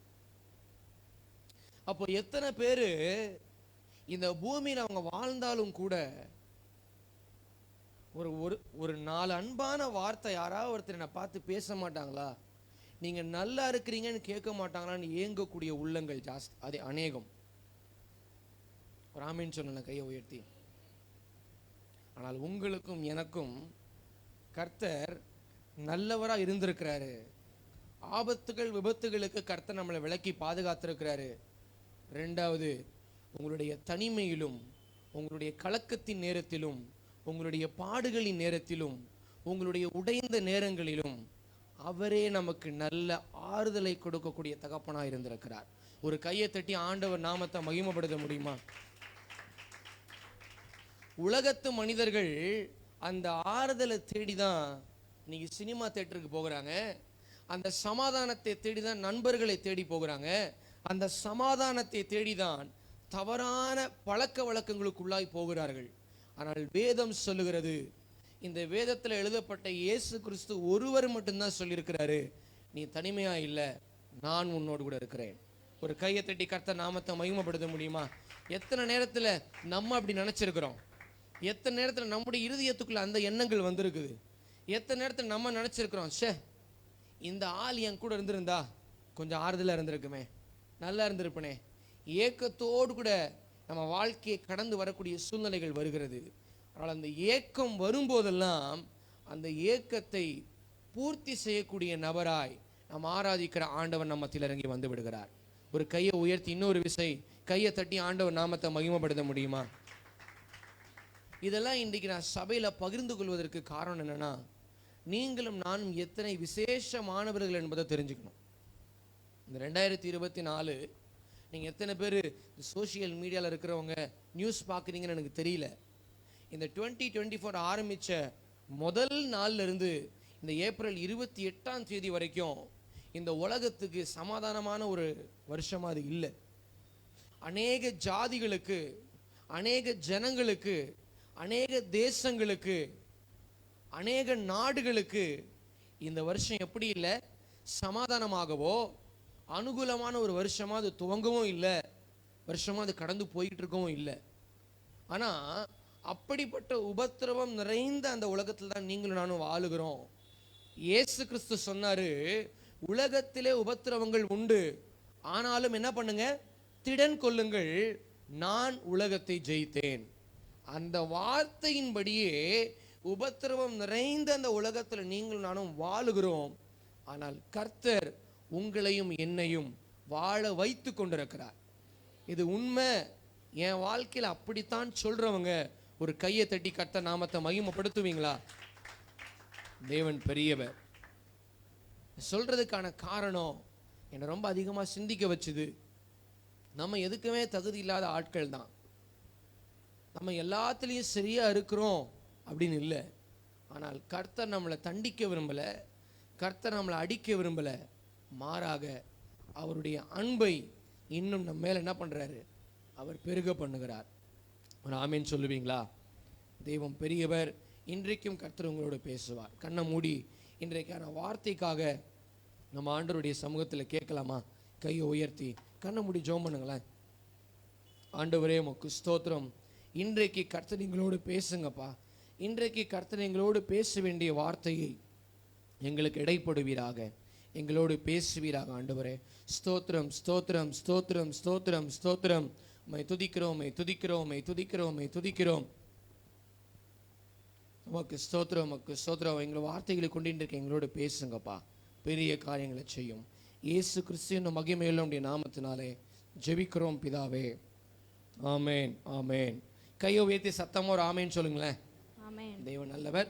இன்றைக்கான வார்த்தையை நம்ம பார்க்கலாம். எடுத்து வாசிப்போம். மத்தேயு எழுதிய சுவிசேஷ புஸ்தகம் 21ஆம் அதிகாரம் 22ஆம் வசனம். Let's see today's message from the book of Matthew chapter 21 verses 22. மேலும் நீங்கள் விசுவாசம் உள்ளவர்களாய் ஜெபத்திலே எவைகளை கேட்பீர்களோ அவைகளை எல்லாம் பெறுவீர்கள் என்றார். கையை உயர்த்தி ஒரு ஆமென் சொல்ல முடியுமா? Amen. இந்த வசனத்தை கொண்டுதான் நாம் சில காலங்களாக ஜெபத்தை குறித்து நாம் தியானித்துக் கொண்டிருக்கிறோம். We have been meditating upon prayer according to this verse only. செய்தியினுடைய தலைப்பு ஜெபத்தின் மகிமை. The title of the message would be Glory of Prayer. அப்ப நம்ம இந்த செய்தியின் தலைப்புல இந்த 3 வாரங்கள் 3 விதமான காரியங்களை குறித்து நாம் தியானித்தோம். Throughout this past 1 month we have been meditating upon many things on this topic. முதல் வாரம் நம்ம பார்த்தோம் ஜெபம் எதற்காக, ஏன் ஜெபிக்க வேண்டும் என்று சொல்லி. First week we have seen what is prayer and why we have to pray. இரண்டாவது ஜெபம் ஒரு மனிதனுடைய 2 விதமான காரியங்களை செய்யும் என்பதை நாம் தியானித்தோம். Secondly, prayer can do 2 kinds of things in a person's life. போன வாரம் ஜெபம் ஒரு மனிதனுடைய வாழ்க்கையை மாற்றும் என்று சொல்லி நம்ம தியானித்தோம். Last week we have seen that prayer can change a person's life. இன்றைக்கும் கூட 2 விதமான காரியங்களை கர்த்தர் நம்மோடு கூட பேச ஆசையா இருக்கிறார். And even today God wants to speak to us with 2 kinds of things. நான் சுருக்கமாய் சொல்லி இந்த ஆராதனை நம்ம முடிக்கலாம் இன்றைக்கு. Shortly I'll close the message today. ஜெபத்தின் மகிமை என்று இந்த மாதம் முழுவதும் நாம் ஜெபத்தை குறித்து அதிகமாய் தியானித்துக் கொண்டிருக்கிறோம். We have been meditating upon prayer on the topic of glory of prayer. இன்றைக்கு கர்த்தர் நம்மோடு கூட பேசுகிறார். ஜெபம் அற்புதங்களை நடப்பிக்கும். Today God is speaking to us. Prayer can do miracles. இரண்டாவது ஜெபம் சூழ்நிலைகளை மாற்றும். Secondly, prayer can change situations or circumstances around us. இந்த இடத்துல இயேசு சொல்லியிருக்கிறாரு, நீங்கள் ஜெபத்திலே எவைகளை கேட்பீர்களோ அவைகளை எல்லாம் பெறுவீர்கள் என்றார். In this verse, God has told us, whatever you ask in prayer, believing, you shall receive it. கர்த்தருடைய பிள்ளைகளே, நீங்கள் விசுவாசம் உள்ளவர்களாய் உங்கள் ஜெப நேரத்திலே ஆண்டவரிடத்தில் கேட்கிறதை நீங்கள் பெற்றுக்கொள்ளுவீர்கள். Children of God, whatever you ask in prayer, in believing, you will receive it from God. ஒருவேளை உங்களுடைய நல்ல எதிர்காலத்துக்காக நீங்கள் ஜெபிக்கலாம், அதை நிச்சயமாய் பெற்றுக்கொள்வீங்க. If at all you are praying for your future life, you will receive it. ஒருவேளை நீங்க நல்ல குடும்ப வாழ்க்கைக்காக ஜெபித்துக் கொண்டிருக்கலாம், பெற்றுக்கொள்வீர்கள். If suppose you are praying for your good family life, you will receive it. ஒருவேளை என்னுடைய வருமானம் கர்த்தர் நீங்க பெருக்க வேணும்னு சொன்னீங்க அப்படின்னா ஜெபத்துல கர்த்தர் அதை செய்து முடிப்பார். Suppose you are praying for a good hike in your salary, you will receive it. ஆனால் கர்த்தர் இன்றைக்கு விசேஷமா நம்ம இடத்துல பேசுகிறார், ஜெபம் அற்புதங்களை நடப்பிக்கும். But today especially God is speaking to us like prayer will do miracles in our lives. தேவ பிள்ளைகளே, நீங்கள் ஜெபிக்கிற உங்களுடைய ஜெபம் தடைகளை உடைக்கும். Children of God, the prayer that you are praying will change your situations and break your obstacles. நீங்க மறக்க கூடாது, நீங்க எப்போ தேவனுடைய பாதத்துல ஜெபிக்க ஆரம்பிக்கிறீங்களோ அப்போதான் ஏன் காரியங்கள் தடைப்பட்டிருக்கிறதுங்கிறதை கர்த்தர் உங்களுக்கு வெளிப்படுத்துவார். Whenever you are starting to pray only, God will reveal it to you what is the reason for your doors to be closed.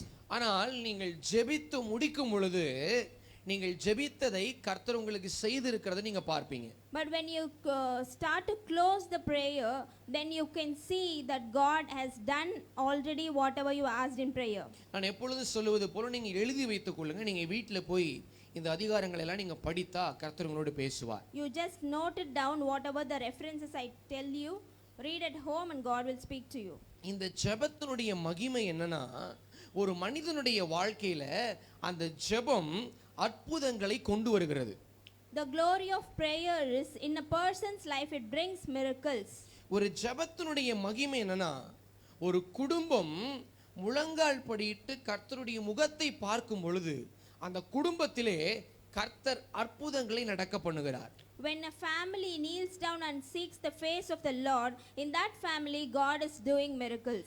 அப்படிதான் இங்கே ஒரு சகோதரி ஆண்டவருடைய ஆலயத்துல போய் ஒரு அற்புதத்துக்காக ஜெபம் பண்றாங்க. Likewise here a sister, a woman is praying for a miracle under the Lord's feet. நீங்க ஒரு காரியத்தை எப்போதுமே நினைவுல வச்சுக்கணும், நீங்கள் ஜெபிக்கும் போது மட்டும்தான் பிசாசுடைய கிரியைகள் முறியடிக்கப்படும். Always remember this one thing, when you pray only, the bondages of Satan will be broken. ஏன்னா சில நேரத்துல வியாதியை போல உங்களுக்கு தெரியும், ஆனால் அது வியாதியா இருக்காது, பிசாசுனுடைய பிரச்சனையா இருக்கும். Sometimes it seems like a disease or a sickness, but it is not actually the same, but it is from the Satan. சில நேரத்துல தோல்வியின் ஊடா நீங்கள் கடந்து வர மாதிரி தெரியும், ஆனா நீங்களா தோல்வியை சந்திச்சிருக்க மாட்டீங்க, பிசாசு அந்த தோல்வியை உங்கள் வாழ்க்கையில கொண்டு வந்திருப்பான். Sometimes it seems like you are in failure, but it is not exactly you coming through the failure, but Satan would have brought it into your lives. இதெல்லாம் ஏன் நடக்குதுன்னு சொல்லி நீங்க உங்க மாம்சத்துல சிந்திக்கிறதை விட முழங்கால் படியிட்டு ஜெபித்து பாருங்க, கர்த்தர் உங்களுக்கு அதை குறித்த காரியங்களை வெளிப்படுத்துவார். But instead of thinking physically why this all is happening in our lives, but you pray, instead God will show the way for you. பக்கத்துல உள்ள கையை பிடிச்சு சொல்லுங்களேன், கர்த்தர் உங்கள் வாழ்க்கையில் அற்புதங்களை செய்வார்னு சொல்லுங்க பாப்போம். Hold your neighbor's hand and say, God will do miracles in your lives. மறுபடியும் கையை பிடிச்சு சொல்லுங்க, நீங்க ஜெபிக்கிற ஜெபம் உங்கள் வாழ்க்கையில அற்புதங்களை நடப்பிக்கும். Again tell them, the prayer that you pray will do miracles in your lives. மறுபடியும் சொல்லுங்க, நீங்கள் ஜெபிக்கிற ஜெபம் உங்கள் வாழ்க்கையில பிசாசுனுடைய கிரியைகளை அழித்து போடும். Again tell them, the prayer that you praying will break the bondages of Satan. ஜெபத்தின் மகிமை என்னவென்றால் நீங்கள் ஜெபிக்கும் ஜெபம் அற்புதங்களை நடப்பிக்கும். The glory of prayer is the prayer that you pray will do miracles in your lives. பலவிதமான அற்புதங்கள் உண்டு. ஒருவேளை உங்களுடைய வாழ்க்கையில வருமானங்களை திடீர்னு கர்த்தர் பெருக பண்ணிடுவார். There are many kinds of miracles and wonders are there. Suddenly God will increase your salary and your income. திடீர்னு இவ்வளவு நாள் வரைக்கும் மூடப்பட்டிருந்த இடத்தை கர்த்தர் உங்களுக்கு கொடுத்து கட்ட வைப்பதற்கு ஆண்டவர் உதவி செஞ்சிருவார். திடீர்னு Suddenly God will help you to build a new property in your place. திடீர்னு 2025 ஜனவரி 5ஆம் தேதி என்ன பண்ணிடலாம், ஆண்டவர் நம்ம சபைக்கு சொந்த இடத்தை கூட கொடுத்துடலாம். Suddenly God could give own place for our church itself.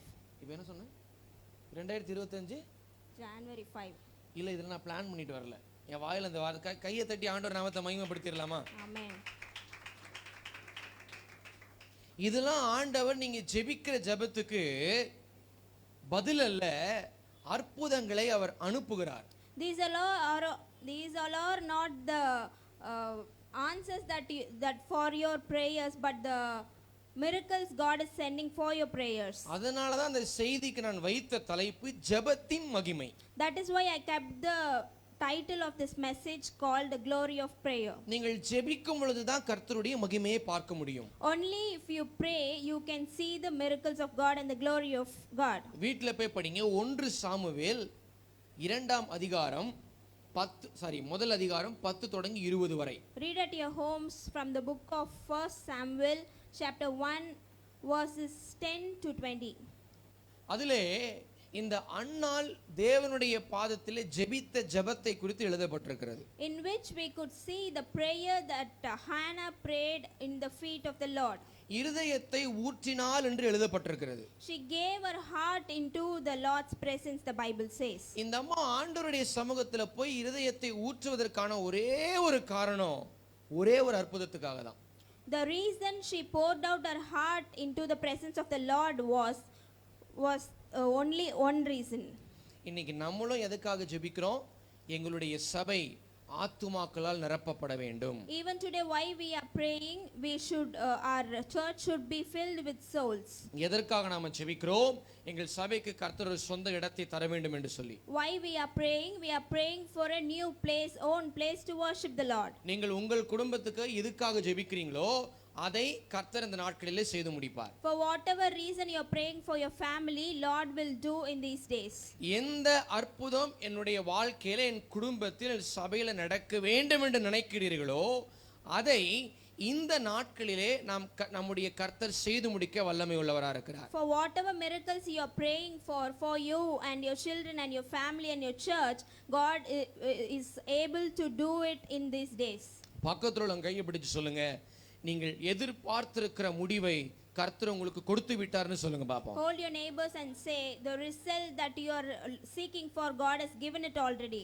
நீங்கள் எதிர்பார்த்து காத்து கொண்டிருக்கிற காரியங்களை கர்த்தர் இந்த வருஷம் முடிவதற்குள்ளாக உங்கள் வாழ்க்கையில செய்து முடிக்க வல்லமை உள்ளவராக இருக்கிறார். God will do all the expectation that you have in this year itself. அவருடைய சமூகத்தில் ஜெபத்தில் காத்திருப்பவர்கள் தோற்று போவதில்லை. Those who are waiting upon his feet in prayer will not fail anyway. யார் ஒருவர் தோற்று போக மாட்டாங்க அப்படின்னா தேவ சமூகத்தில் காத்திருக்கிறவர்கள் தோற்று போக மாட்டார்கள். Those who are waiting upon the Lord's presence will not fail.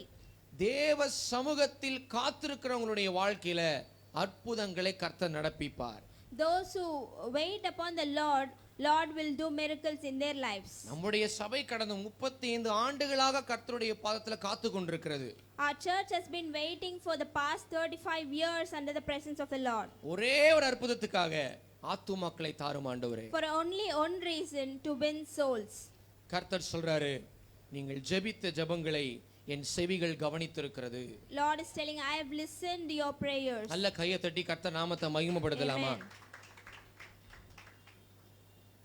அப்போ நம்ம தேவனுடைய பாதத்துல நீங்க முழங்காலை முடக்கி ஜெபிக்கும் பொழுது அந்த ஜெபம் கர்த்தருடைய அற்புதங்களை உங்கள் வாழ்க்கையில நடக்க வைக்கிறது. So when you kneel down and pray in the presence of the Lord, that prayer is making you to see miracles in your lives. அவர் சமூகத்தில் பொருத்தனையின் ஜெபம் அவரின் மகத்துவங்களை விளங்க பண்ணும். you could see the glory of Him through the commitment that you have in His presence. ஒரு கையை உயர்த்தி ஆமென்னு சொல்ல முடியுமா? Amen. நீங்க வீட்ல போய் இந்த வசனத்தை படிச்சீங்கன்னா ஏன் இந்த பொருத்தனை என்கிறத எழுதியிருக்கேன்னு உங்களுக்கு புரிஞ்சுக்குவீங்க. When you read this verse at your home, you could understand why I have written this commitment. இந்த சகோதரி ஆலயத்துல போய் ஜெபிக்கும் போது ஒரு வார்த்தை சொல்றாங்க, ஆண்டவரே நீர் ஒரு ஆண் பிள்ளையை கொடுத்தீரானால் வாழ்நாளெல்லாம் நான் என்ன பண்ண மாட்டேன், சவரகனுடைய கத்தி அவனுடைய தலையில படாதுன்னு ஒரு பொருத்தனை பண்றாங்க. This Hannah is praying in the presence of the Lord. Lord, if you give me the male child, I will not let him shave his hair or put a razor on his head or hair. ஆண்டவர் வந்து சிம்சோனை குறித்து பேசும்போதும் அவனுக்கு முடி வெட்டக்கூடாதுன்னு கருத்தை சொல்றாரு. When Lord was speaking regarding Samson, he is speaking the same. இங்க இந்த அன்னாலும் சாமுவேலை குறித்து அவங்க ஜெபம் பண்ணும்போது அவனுக்கு நான் முடி வெட்ட மாட்டேன்னு சொல்றாங்க. Even here Hannah is saying the same. இது உலகத்தில் உள்ள எல்லாருடைய வழக்கம் அல்ல, இது யூதர்களுடைய ஒரு பாரம்பரியமான ஒரு காரியம். அதனால தான் அவங்க அதை பொருத்தனையா பண்றாங்க. This is not a habit of everyone in the world, but it is exactly a ritual of Jews. என்னடா அது முடி வளர்க்கறதுன்றது ஒரு பெரிய விஷயமா? யூதர்களுக்கு அது ஒரு பெரிய சடங்கு. For Jews it is a big ritual to grow the hair. அதுல தான் ஒரு மனிதனுடைய மிகப்பெரிய ஒரு அடையாளம், அந்த மனிதனுடைய ஒரு பலன் அதுல இருக்குதுன்னு அவங்க நம்புறாங்க. In which they believe that man's strength and identity is under it. ஆனா இன்றைக்கு கர்த்தர் நமக்கு சொல்றாரு, ஒருவேளை உன்னுடைய குடும்பத்துல உன்னுடைய வாழ்க்கையில அற்புதங்கள் இன்னும் நடக்காம இருக்குதா, ஒரு பொருத்தனையோடு ஜெபத்தை நீ பண்ணி பாரு, அந்த அற்புதம் உன்னுடைய வாழ்க்கையில நடக்கும்னு கர்த்தர் சொல்றாரு.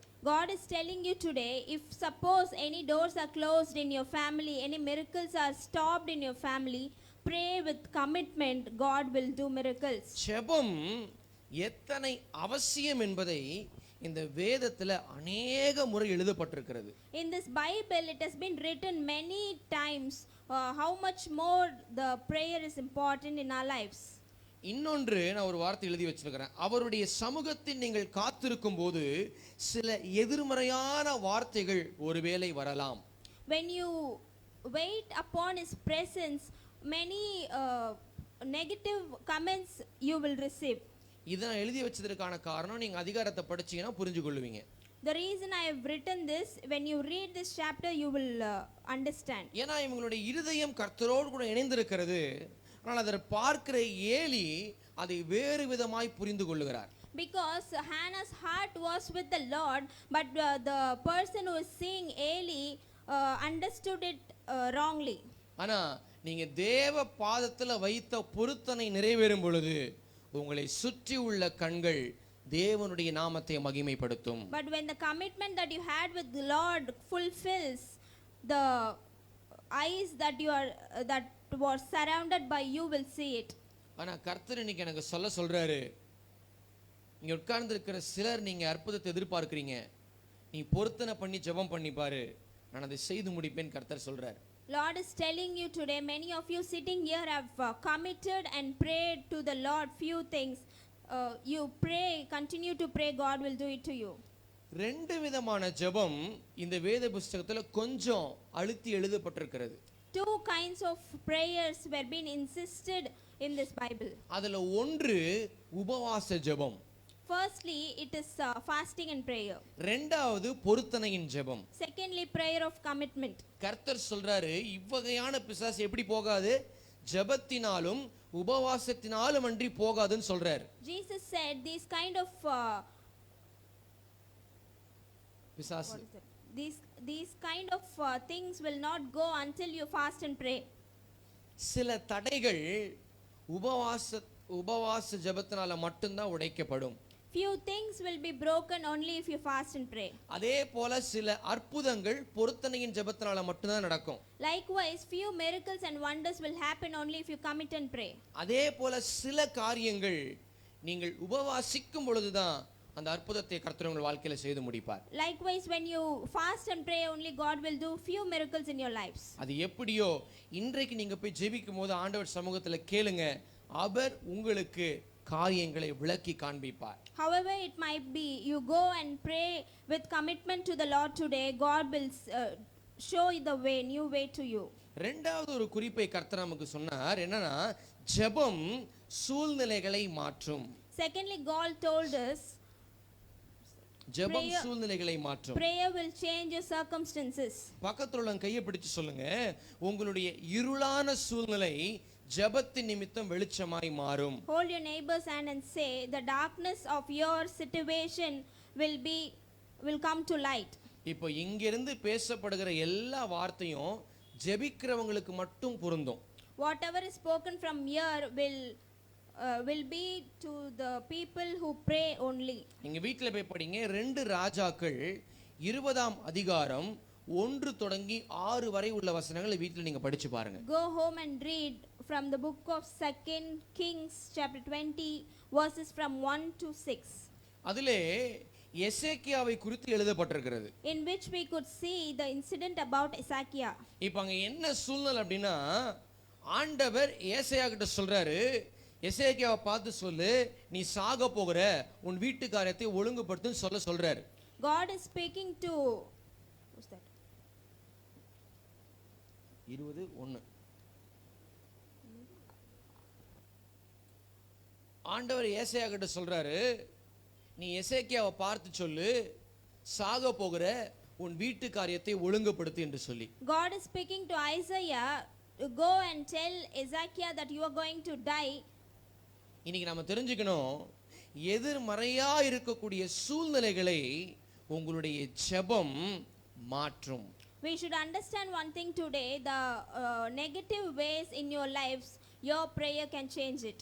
சில நேரத்துல எல்லாம் முடிந்து விட்டது என்று நினைக்கக்கூடிய சூழ்நிலை நம்முடைய வாழ்க்கையில வருகிறது. Few times we could think that everything is over in our lives. அவ்வளவுதான், சான்ஸே இல்ல, என்னுடைய வாழ்க்கை முடிந்து விட்டது, ஊழியம் முடிந்து விட்டது, சபை முடிந்து விட்டது என்று நினைக்கக்கூடிய சூழ்நிலைகள் வருகிறது. We could think that there is no way for us to come up in our family, in our church, in our office or education. ஆனா ஒரு விஷயம் தெரியுமா, இந்த எசேக்கியா அந்த வார்த்தையை கேட்ட பொழுது சுவர்ப்புறமாய் திரும்பி கர்த்தரை நோக்கி விண்ணப்பம் பண்ணினார். You know one thing, when Ezekiah heard these things, he went and prayed. கையை உயர்த்தி ஆமென் சொல்ல முடியுமா? Hallelujah. பக்கத்துல உள்ளவங்க கையை பிடிச்சு சொல்லுங்க, உங்களுடைய ஜெபம் ஒன்று மட்டும்தான் உங்களுடைய சூழ்நிலைகளை மாற்றும். Hold your neighbor's hand and say, only your prayer can change your situations. நீங்க மறக்க கூடாது, சூழ்நிலைகளை மனிதனால் மாற்ற முடியாது. Man cannot change your situations. சூழ்நிலைகளை உறவுகளால் மாற்ற முடியாது. Your relationships cannot change your circumstances. சூழ்நிலைகளை உங்களுடைய படிப்பு மாற்ற முடியாது. Your education will not change your situations. சூழ்நிலைகளை உங்களுடைய சம்பளம் மாற்ற முடியாது. Your income and salary cannot change your situations. ஒரே ஒருவரால மட்டும்தான் உங்கள் வாழ்க்கையில் இருக்கக்கூடிய கடினமான சூழ்நிலைகளை மாற்ற முடியும். Only one person can change the hardships in your lives. அந்த ஒரே ஒருத்தருக்கு மட்டும்தான் ஆண்டவருடைய வார்த்தை போயிருக்கு.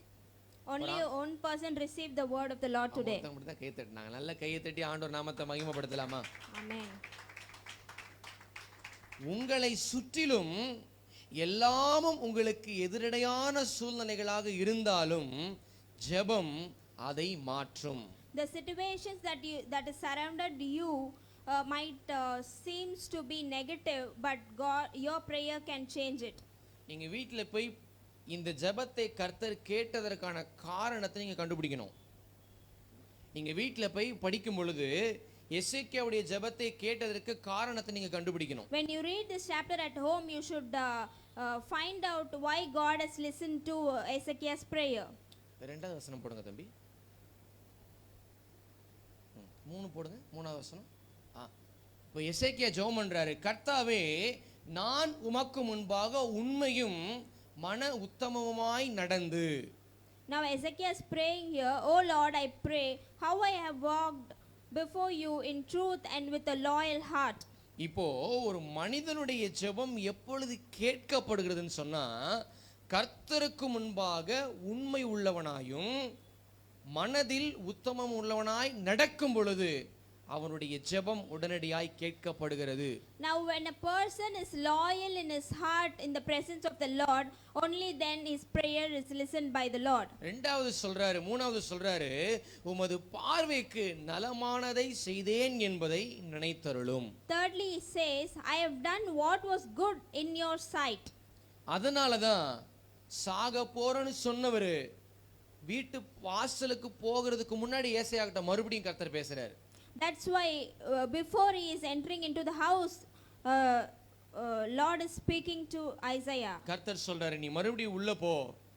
ஏசாயா அங்க அழுதுகிட்டு இருக்கான், எசேக்கியா அழுதுகிட்டு இருக்கான் அப்படின்னு சொல்றாரு. Lord is telling Isaiah, go again to him, he is crying over there. அவருடைய முகத்தை அனுதினமும் பார்க்கிறவன் ஒருபோதும் தோற்று போக மாட்டான். Those who look upon to the Lord's face each and every day will not be failed. பக்கத்துல உள்ள கையை பிடிச்சு சொல்லுங்க, நீங்க ஆண்டவர் முகத்தை பார்க்குற ஆளா இருந்தா உங்க முகம் வெட்கமடையாதுன்னு சொல்லுங்க பாப்போம். Hold your neighbor's hand and say, if you are a person seeking the face of the Lord, you will not be put to shame. பார்க்குற ஆளா இருந்தா நீங்க வெட்கப்பட மாட்டீங்க. If you are a person looking in his face, you will not be shamed. பார்க்காத ஆளா இருந்தாக நான் எதுவும் சொல்ல விரும்பவில்லை. If you are not so, I don't want to comment on it. கையை உயர்த்தி ஒரு ஆமென் சொல்ல முடியுமா? Amen. இப்போ இங்கே ஆண்டவர் சூழ்நிலைகளை அப்படியே மாற பண்ணுகிறார். Here Lord is changing the situation upside down. இந்த சூழ்நிலை எப்படி மாறுது அப்படின்னா, அந்த சூழ்நிலை எசேக்கியாவுக்கு விரோதமாய் திருப்பப்பட்டிருந்தது. This situation was against Ezekiel. ஆனால் எசேக்கியாவினுடைய அந்த உண்மையுள்ள இருதயம், உண்மையுள்ள செய்கை ஆண்டவருடைய மனதை மாற்றுகிறது. But the loyal heart and deeds of Ezekiel changes the Lord's heart here. நீ சாக போறன்னு சொல்லி அனுப்பிச்சிட்டு மறுபடியும் அதே ஆள்கிட்ட கர்த்தர் சொல்றாரு, நீ சாக மாட்ட, நல்லா இருப்பேன்னு கர்த்தர் சொல்றாரு. Lord is telling that he is nearing his death, but again he is sending person to tell him that you will live. அவருடைய சமூகத்தில் நீங்கள் சிந்துகின்ற கண்ணீர் உங்கள் சூழ்நிலைகளை மாற்றும். The tears that you are dropping in his presence will change your situations. நீங்க இன்னைக்கு இந்த செய்தியை கேட்கிறதோட அல்ல, நான் ஏன் படிக்க சொல்லலைன்னா நீங்க வீட்ல போய் படிச்சு தியானம் பண்ணணும். Not only listening to the message today, you have to read these chapters at home. கவனமா நீங்க படிக்கும் பொழுதுதான் வார்த்தைகள் நம்மோடு கூட பேசுகிறது. When you attentively read these verses, these will speak to you. நம்ம இரண்டாவது வாரத்துல ஒரு வார்த்தையை தியானிச்சோம். யாக்கோபுடைய ஜெபம் அவருடைய சகோதரனுடைய இருதயத்தை மாற்றினது. In the second week, we have meditated upon this incident. Jacob's prayer have changed his brother's heart. ஆனால் இன்றைக்கு கர்த்தர் சொல்லுகிறார், உன்னுடைய ஜெபம் உனக்கு விரோதமா இருக்கக்கூடிய சூழ்நிலைகளை மாற்றும். But today God is telling you, your prayer will change the situation that is negative and opposite to you. நீ முழங்கால் படியிட்டு ஜெபிக்கும் பொழுது உன் பிள்ளைகளுக்கு விரோதமா இருக்கக்கூடிய சூழ்நிலைகளை அது மாற்றும். When you kneel down and pray, the situation that is opposite and negative to your children will be changed. தோல்வி, வியாதி, தடைகள் இன்னும் எதுவாக இருந்தாலும் எல்லாவற்றையும் உங்கள் ஜெபம் மாற்றும். The failures, sickness and the obstacles, even more, whatever there be, it will be changed by your prayer. பக்கத்துல உள்ளவங்களை கை பிடிச்சு ஒரு கேள்வி கேளுங்க, ஜெபம் பண்றீங்களான்னு கேளுங்க. Hold your neighbor's hands and ask them, are you praying? நீங்க ஜெபம் பண்ற ஆளா இருந்தா கேட்கறதெல்லாம் உங்க வாழ்க்கையில பலிக்கும். If you are a person praying, whatever you are listening now, it will be done in your lives. நான் கடைசியா சில ஆலோசனைகளை உங்களுக்கு சொல்லி நான் முடிக்க விரும்புகிறேன். Finally, I want to close with a few counsels and advices. இப்போ இந்த ஜெபம் ஒரு மனிதனுக்குள்ள ஒரு காரியத்தை செய்யும். Now this prayer will do a thing in a person's lives. தானும் ஜெபிப்பான், மற்றவர்களையும் ஜெபிக்க வைப்பான். He will pray and he make others to pray. தானும் கர்த்தரோடு கூட நடப்பான், மற்றவர்களையும் கர்த்தரோடு கூட நடக்க வைப்பதற்கு முயற்சி பண்ணுவான். He walks with the Lord and he makes others also to walk with the Lord. ஜெபிக்கிறவன் தானும் ஊழியம் செய்வான், தன்னோடு கூட இருக்கிறவர்களையும் ஊழியம் செய்ய வைப்பான். A person who is praying will do ministry and he will make others to do the same. ஜெபிக்கிற போதகரா இருந்ததனால தான் இயேசு சொன்னாரு, நீங்கள் புறப்பட்டு போய் எல்லாருக்கும் இந்த சுவிசேஷத்தை பிரசங்கியுங்கள். Jesus said, you go into the world and preach the gospel. ஜெபிக்கிற ஆளா இருந்ததுனால தான் இயேசு போன எல்லா இடங்களிலேயும் எல்லாருக்கும் கர்த்தர் அற்புதங்களை செய்தார். Only because Jesus was a praying person, wherever he went, he did miracles and wonders. இன்னைக்கு நீங்களும் நானும் அதுக்கு இப்படி சொல்லிடுறேன், ரெண்டு விதமான கூட்டத்தார் இயேசுவை பின்பற்றினார்கள். Two kinds of people were following Jesus Christ. பைபிள்ல இருக்கிறத நான் உங்களுக்கு சொல்ல விரும்புறேன், வேற ஒண்ணும் இல்ல. Whatever is in Bible, I want to tell it to you. அதுல ஒரு கூட்டம் எப்பெல்லாம் இயேசு நல்ல சாப்பாடு போட்டாரோ அதுக்காகவே ஒரு கூட்டம் அவருக்கு பின்னாடி போச்சு. One group followed Jesus for the food that is offering in his meetings. அது என்ன தெரியுமா? இயேசுட்ட இருந்து அற்புதத்தை மாத்திரம் எதிர்பார்த்து வந்த கூட்டம். That group is called the miracle searching or seeking group. இயேசுவை பார்த்து அல்ல, அவருடைய அற்புதத்தை பார்த்து மாத்திரம் வந்த கூட்டம். Not to see Jesus, but to see his miracles and receive the miracles. ரெண்டாவது ஒரு கூட்டத்தார் இருந்தாங்க, அவங்க இயேசுவை போல மாற வேண்டும் என்று அவரை பின்பற்றினார்கள். Secondly, another group were there. They followed Jesus to follow him. மூணாவது ஒரு கூட்டம் இருந்தது, அது நமக்கு தேவையில்லைன்னு தெரியுமா? எப்போது இயேசுவை குறை சொல்லக்கூடிய ஒரு கூட்டம். Thirdly, there was a group that is always negatively speaking about Jesus. ரெண்டாவது நான் சொன்னேன், இயேசுவை போல மாற வேண்டும் என்று விரும்புகிற கூட்டம். But secondly, I told those who wants to follow Jesus Christ and wants to become like him. அது என்னன்னா, இயேசு ஊழியம் செய்தார். That was Jesus ministered in this world. அநேக தரித்திரருக்கு சுவிசேஷத்தை அவர் பிரசங்கித்தார். He shared the gospel with the poor. அழிந்து போகின்ற ஆத்துமாக்களை நோக்கி இயேசு போனார். He went into the perishing souls. அழிந்து போகிற ஆத்துமாக்களுக்கு நானே ஜீவன் என்று கர்த்தர் பிரசங்கித்தார். He preached that I am the way to the perishing souls. இதை பார்த்த ஒரு கூட்டம் அவர் செய்ததை அப்படியே செய்து முடித்தது. A particular group that has seen this have done the same in their lives. அது அவரோடு கூட இருந்த 11 பேரு, இன்னொரு ஒரு ஆளு அப்போஸ்தலர்களால் நியமிக்கப்பட்ட ஒரு சீஷன். The 11 with him and a person who is appointed by apostle have done this. அதேதான் கர்த்தர் இன்னைக்கு நமக்கு சொல்றாரு, நீ ஜெபிக்கிற ஆளா இருந்தா என்னை போல நீயும் ஊழியம் செய்ய வேண்டும். The same God is telling us today, if you are a person who is praying, you have to do the same. எனக்கு தெரிஞ்சு 5 விதமான ஊழியம் பைபிள்ல போட்டிருக்கு. ஆனா இன்றைக்கு கர்த்தர் நமக்கு 5 விதமான ஒரு ஊழியத்தை கற்றுக் கொடுக்க விரும்புறார். As of my knowledge, Bible has been in Bible it has been written about 5 kinds of ministry. அதுல ஒன்று, உங்களுக்கு நீங்களே ஊழியம் செய்யணும். First one is you have to minister yourselves. அதாவது உங்களை பரிசுத்தமா வாழ வச்சு கொள்றது, தேவனுக்கு பயந்து வாழ்கிறது, அது ஒரு விதமான ஒரு ஊழியம். You should make you holy, sanctifying yourself, obeying the Lord and living. That is a kind of ministry. ரெண்டாவது, உங்கள் குடும்பத்தாரை கர்த்தருக்குள்ளே ஆதாயப்படுத்துகிற ஒரு ஊழியம். Secondly, winning the souls in your families to the Lord. மூன்றாவது, நீங்க வாழ்கிற பகுதியிலே அழிகின்ற ஆத்துமாக்களுக்கு இயேசுவை பற்றி அறிவிக்கக்கூடிய ஊழியம். Thirdly, winning souls and preaching the gospel in the area that you live. நாலாவது ரொம்ப முக்கியம், நீங்கள் ரட்சிப்புக்குள்ள நடத்தினவங்களை சபையில கூட்டிட்டு வந்து உட்கார வைக்கக்கூடிய ஒரு பிரதான ஊழியம். The fourth ministry is very important and vital in our lives. It is to bring the souls that you have won in your streets and your families. ஐந்தாவது ரொம்ப முக்கியம், நீங்க சபையில கூட்டிட்டு வந்து உட்கார வச்ச அந்த ஆத்துமாவை பரலோகத்துக்கு போவதற்கு நீங்கள் ஆயத்தப்படுத்த வேண்டும். Fifth is very important. The souls that you have won, you have to prepare them to go to heaven. இப்போ இதுல நீங்க எந்த கூட்டத்தை சேர்ந்தவர்களா இருக்கிறீங்க? Now in which group you are in there? போன வாரத்துல இருந்து நம்முடைய போதகர் அறிவிச்சிட்டே இருக்கிறாரு. ஆனா இங்க வைக்கப்பட்ட ட்ராக்ஸ்லாம் அப்படியே தான் இருக்குது. From last week our pastor has been announcing, but all the tracks kept here are same. முதல் ஆராதனையில் நம்ம செய்தியை கேட்டோம். நாம என்னதான் இந்த பூமியில ஆஸ்திகளை சேர்த்து வாழ்ந்தாலும் அதெல்லாம் நம்மோடு கூட வரப்போறது கிடையாது. In the first service we have listened to the message, whatever the assets that we saved in this earth will not come with us. ஆனா உங்க கூட 2 நீங்க பரலோகத்துக்கு போகும்போது வரும். But 2 things will come when you go to heaven.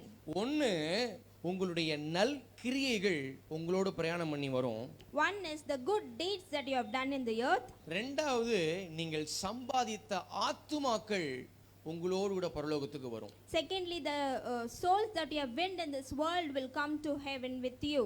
அதனால தான் கர்த்தர் சொல்றாரு, ஜெபிக்கிற ஒரு மனிதனால ஊழியம் செய்யாமல் அவனால் இருக்க முடியாது. That is why God is telling, if you are a person who is praying, you will not be without doing ministry. ஊழியம் அதாவது ஜெபிக்கிற ஒரு மனிதனால மனுஷினால ஆத்துமாக்களை ஆதாயப்படுத்தாமல் இருக்க முடியாது. If you are a person who is praying, you will not be without winning souls. இன்னைக்கு ஒரு தீர்மானம் பண்ணுங்க, உங்களுடைய ஜெபம் அற்புதங்களை செய்யும், உங்களுடைய ஜெபம் சூழ்நிலைகளை மாற்றும். உண்மைதான். Your prayer can do miracles and your prayer can change a situation, that is true. ஆனா மூணாவது நீங்க ஒன்று மறந்துடக்கூடாது, உங்களுடைய ஜெபம் உங்களை ஊழியம் செய்ய வைக்கும். But thirdly, you should not forget this, your prayer will make you do ministry or serve the Lord. இந்த கார்டு எத்தனை பேர் வாங்கிட்டீங்க? How many of you have received this card? அடுத்த வாரம் இந்த கார்டு நம்ம கொடுக்க போகிறோம். Next week we'll give it to you. இதனுடைய நோக்கம் என்னன்னா, ஒருவரை கர்த்தருக்குள்ள நடத்தணும். The purpose of this card, making this card, was to win souls. ஒரு நபர் ஒரு ஆத்தும ஆதாயம் செய்யக்கூடிய திட்டம். Each one has to win each soul. ஒரு கை உயர்த்தி ஆமென் சொல்ல முடியுமா? Amen. இன்னைக்கு போய் நீங்க ஜெபம் பண்ணுங்க, ஆண்டவரே ஆத்துமாக்களை ஆதாயப்படுத்த விரும்புறேன், ஊழியம் செய்ய விரும்புறேன், கர்த்தர் எனக்கு உதவி செய்யுங்க. Today go and pray, Lord, I want to do ministry, I want to win soul, help me. முதல் ஆராதனையில சில வார்த்தைகளை நான் கவனித்தோம்.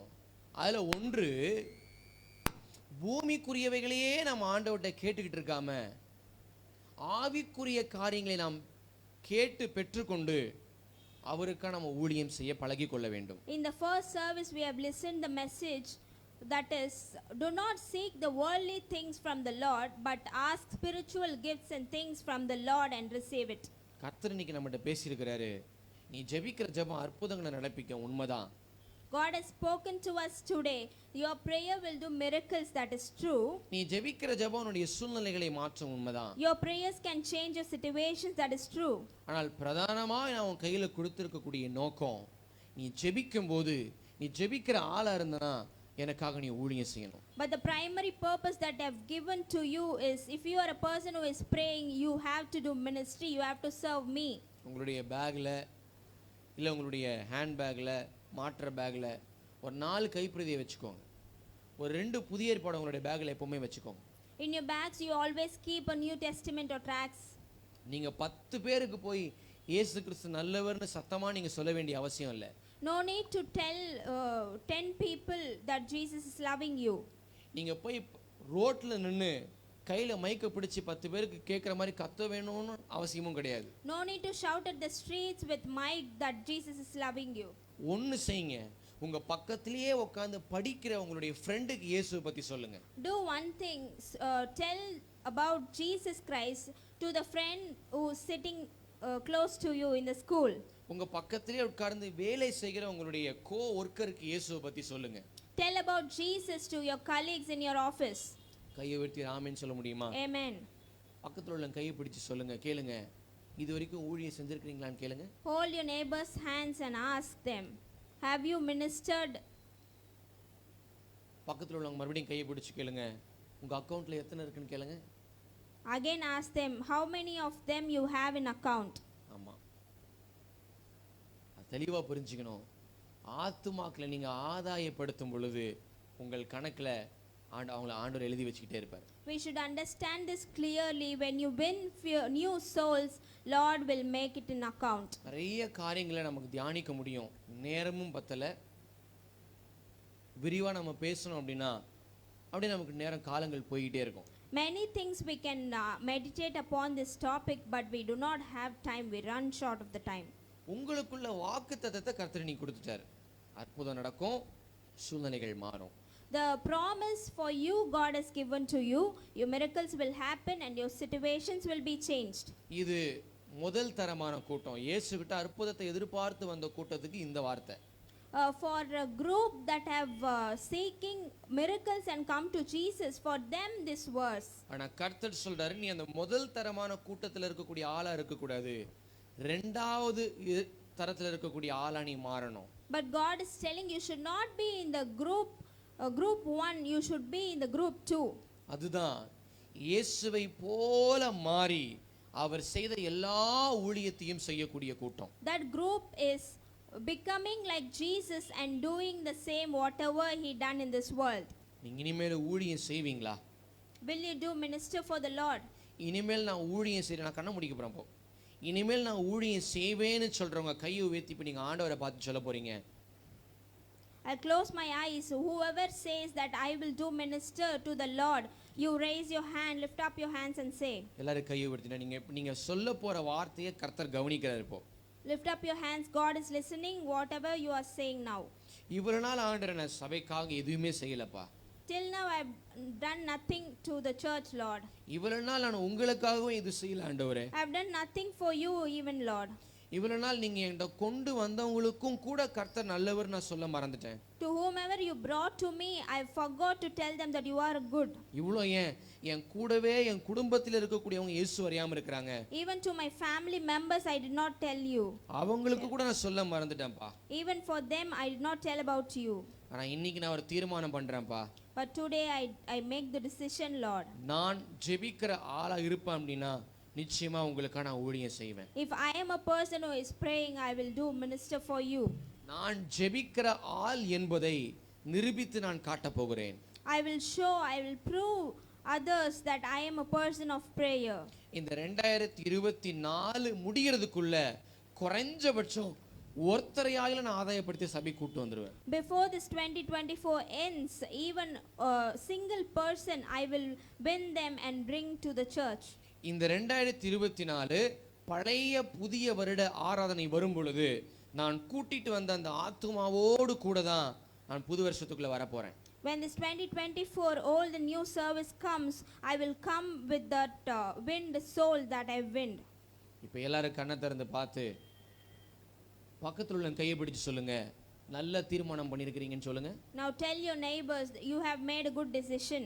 ஹல்லேலூயா. Hallelujah. நீங்க ஊழியம் செய்யுங்க, கர்த்தர் உங்கள் குடும்பத்தை கட்டுவார். Serve the Lord will build your families. நீங்க ஊழியம் செஞ்சு பாருங்க, கர்த்தர் உங்கள் தலையை உயர்த்துவார். Minister to the Lord, he will lift up your heads. கர்த்தர் தாமே இந்த வார்த்தைகளை உங்களுக்கு ஆசீர்வாதமாய் மாற்றி கொடுத்திருப்பார் நான் நம்புகிறேன். கடைசியா கரங்களை தட்டி ஆண்டவர் நாமத்தை மகிமைப்படுத்துவீங்களா?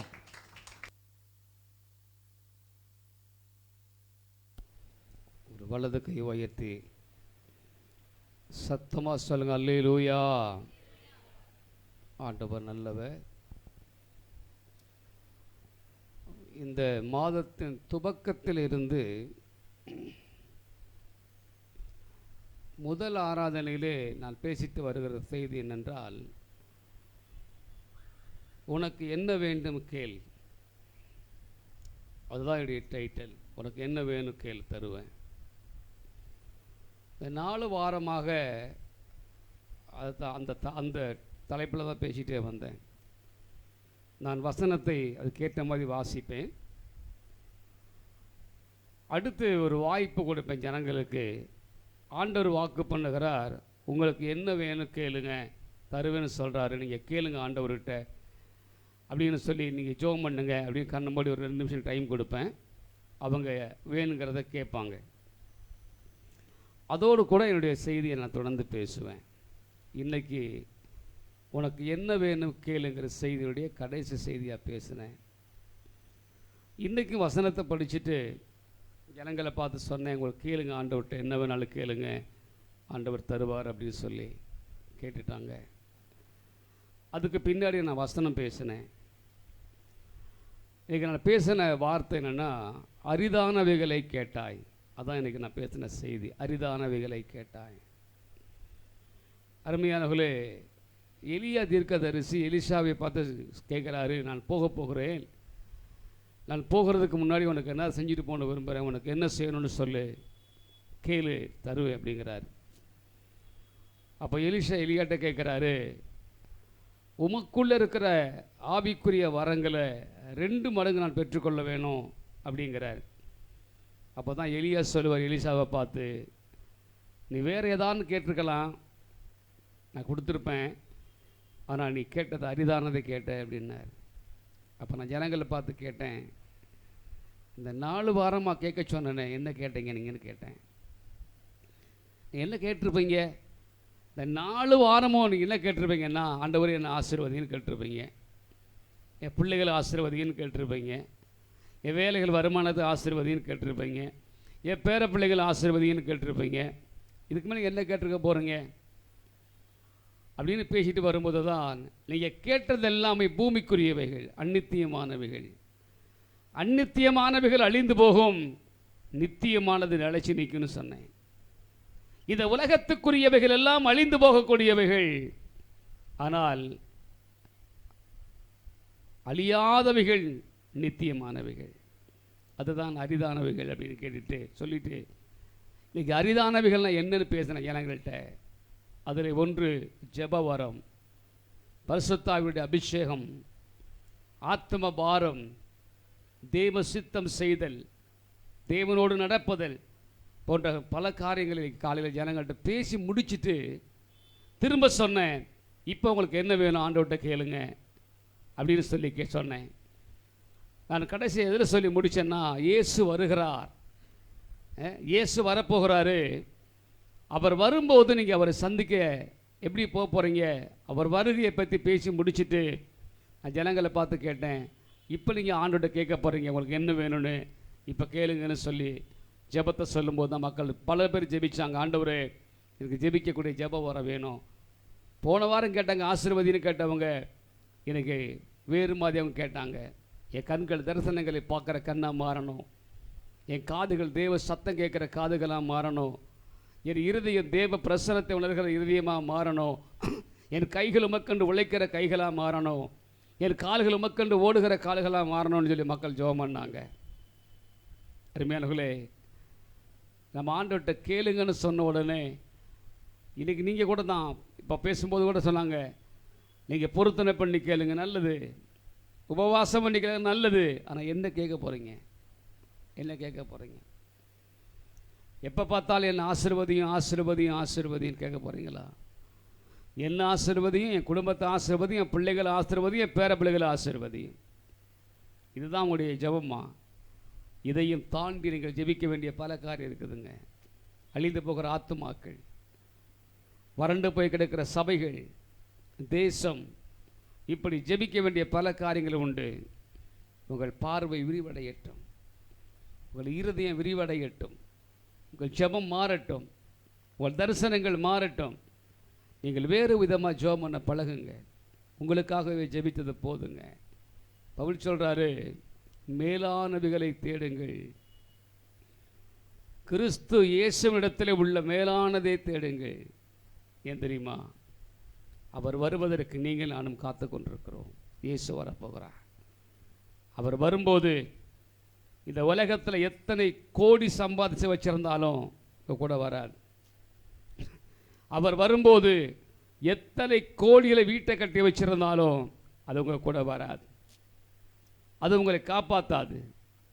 உங்களோடு வருகிற 2 1 சொன்ன போல நீங்கள் செய்த நற்கிரியைகள், நீதியின் கிரியைகள் கூட வரும். 2வது, நீங்கள் சம்பாதித்த ஆத்துமாக்கள். ஒவ்வொருவரும் ஊழியம் செய்யணும், ஒவ்வொருவரும் ஆத்தும ஆதாயப்படுத்தணும், தேவனுக்கும் பரலோக ராஜ்யத்துக்கு நீங்கள் பிரியமாக மாறணும். அதுக்கான காரியத்தை கேளுங்க, ஆண்டவரை ஆசீர்வதிப்பார். நீங்கள் ஜெபம் பண்ணுகிற ஒரு துளி நேரம் கூட வீணாக போகாது, வீணாகவே போகாது. அல்லேலூயா, சத்தமாக சொல்லுங்க அல்லேலூயா. இலைவெளிக்க போகிறோம், கேட்க போகிறோம் ஆண்டவர்கிட்ட. நேரலையிலே பார்க்கிற உங்களுக்கும் நான் சொல்லுகிறேன், அநித்தியமான காரியத்தையே எப்போ பார்த்தாலும் கேட்டுட்டே இருக்காதீங்க. அழிந்து போகிற ஆசீர்வாதங்களையே கேட்டுட்டு இருக்காதீங்க. அதையும் தாண்டி அதற்கும் மேலான காரியங்கள் உண்டுங்கிறத மறந்துடாதீங்க. அதில் ஒன்றுதான் விலையில்லாத ஆத்துமாக்கள், விலையில்லாத ஆத்துமாக்கள். ஹல்லேலூயா. ஆண்டவர்கிட்ட அரிதானதை கேட்க பழகணுங்க. ஆசீர்வாதம் மட்டுமல்ல, அரிதானவைகளை கேட்க பழகணும். எலிஷா கேட்டார், ஆவியின் வரங்களை தாருன்னு கேட்டார். அவர் கேட்டதை பெற்றுக்கொண்டதுனால தான் மரித்து அடக்கம் பண்ணப்பட்டு எலும்பு கூட கிடந்த எலும்பு கூட்டுக்கு மேலே செத்து போனவனை போட்ட போது அவன் உயிரோடு கூட எழும்பினானா. எல்லாருக்கும் ஆண்டவரே, எங்களுக்கும் அந்த கிருபைகளை தாங்க ஆண்டவரே. எத்தனை பேர் கேட்பீங்க ஆண்டவர்கிட்ட கேட்க? இன்றைக்கி நீங்கள் இந்த 3 வாரமாக நீங்கள் வேறவா கேட்டிருப்பீங்க. ஆனால் இன்றைக்கி நீங்கள் ஆண்டவர்கிட்ட கேளுங்க, கிருபைகளை கேளுங்க, அபிஷேகத்தை கேளுங்க, வரங்களை கேளுங்க, வல்லமையை கேளுங்க, ஆத்தும பாரத்தை கேளுங்க. அவன் அவருக்காக வாழ்கிற வாழ்க்கைக்கான கிருபைகளை ஆண்டவர்கிட்ட கேளுங்க. கேட்பீங்களா? நல்ல வலது கை உயர்த்தி எல்லாம் சத்தமாக சோத்திரம் பண்ணி கேளுங்க பார்க்கலாம். ஹல்லேலூயா. உம்மோடு செலவிடும் ஒவ்வொரு நிமிடமும் வீணாக போகாதையா,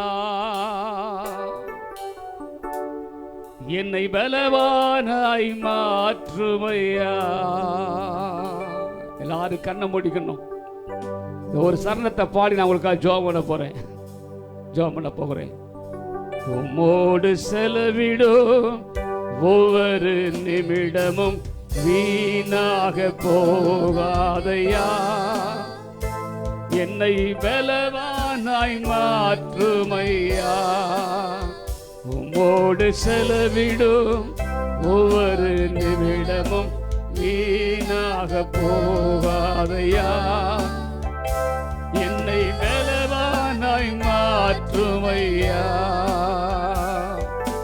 ஓ தேவ பிரசன்னம் என்ன ஆனந்தம். ஓ தேவ பிரசன்னம்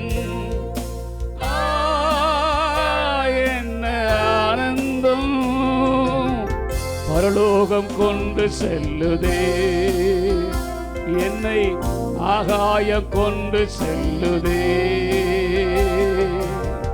பரலோகம் கொண்டு செல்லுதே, ஆகாயம் கொண்டு செல்லுதே. கடைசியாய் உம்மோடு செலவிடும் ஒவ்வொரு நிமிடமும் வீணாக போகாதையா, என்னை பலவானாய் மாற்றுமையா. எல்லாரும் கேளுங்க. உம்மோடு செலவிடும் ஒவ்வொரு நிமிடமும் நீராக போகாதையா, என்னை பலவானாய் மாற்றுமையா. ஜெபிக்கக்கூடிய பலவானாக என்னை மாற்றும் ஆண்டவரே. தரிசனங்களை காணக்கூடிய ஆவிக்குரிய பலவானாக என்னை மாற்றும் ஆண்டவரே. உமக்கென்று ஓடி உழைக்கத்தக்க ஆத்தும பாரமுள்ள பலவானாக என்னை மாற்றும் ஆண்டவரே. பலவானாக மாறுங்கள். தேவனுக்கென்று பெரிய காரியங்களை செய்ய உங்களை அர்ப்பணியுங்கள். தேவன் உங்களை ஆசீர்வதிப்பார், உங்களை கனம் பண்ணுவார், உங்களை மேன்மைப்படுத்துவார். ஜெபமல்லாமா? பரிசுத்தமுள்ள பிதாவே, ஜெபத்தின் மகிமையை குறித்து இன்னைக்கு பல வார்த்தைகளை எங்களோடு நீங்க பேசியிருக்கிறீங்க சாமி. இறுதியாக 2 ஆராதனைகளிலுமே ஆத்தும பாரத்தையும் ஆத்தும ஆதாயத்தையும் கொடுத்து பேசியிருக்கிறோம். எங்கள் ஜனங்களுடைய இருதயத்தை அது நிரப்பட்டும், ஒவ்வொருவரும் எழும்பட்டும், கிரியை செய்யட்டும்.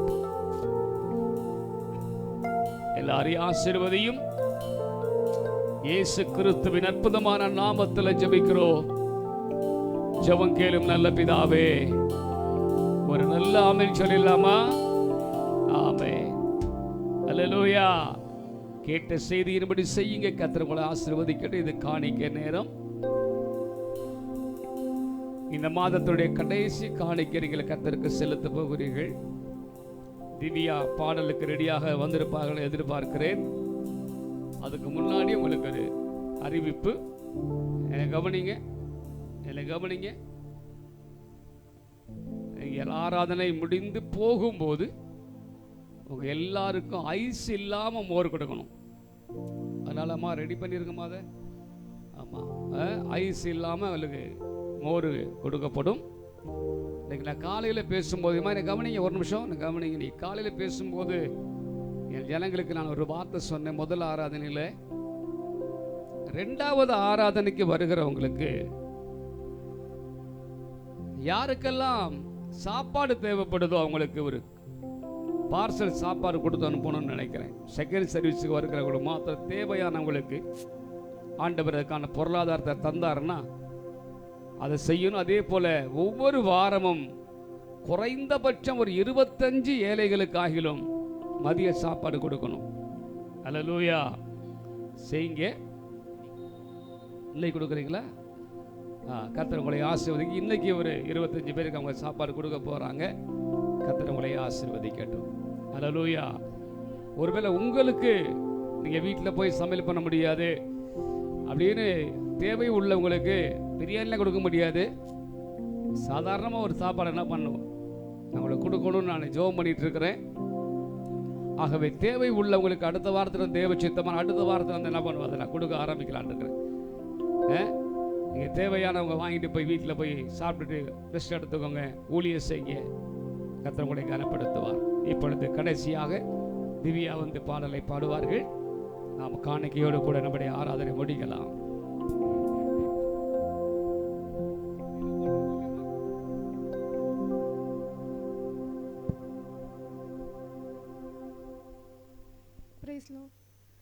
வருவாய் தருணம் இதுவே, அழைக்கிறாரே வல்ல ஆண்டவர் இயேசுவனை. வருவாய் தருணம் இதுவே, அழைக்கிறாரே வல்ல ஆண்டவர் இயேசுவனை. அழகு மாயை நிலைத்திடாதே, அதை நம்பாதே மாயத்திடுமே. அழகு மாயை நிலைத்திடாதே, அதை நம்பாதே மாயத்திடுமே. மரணம் ஓர் நாள் சந்திக்குமே, மறவாதே உன்னாண்டவரை.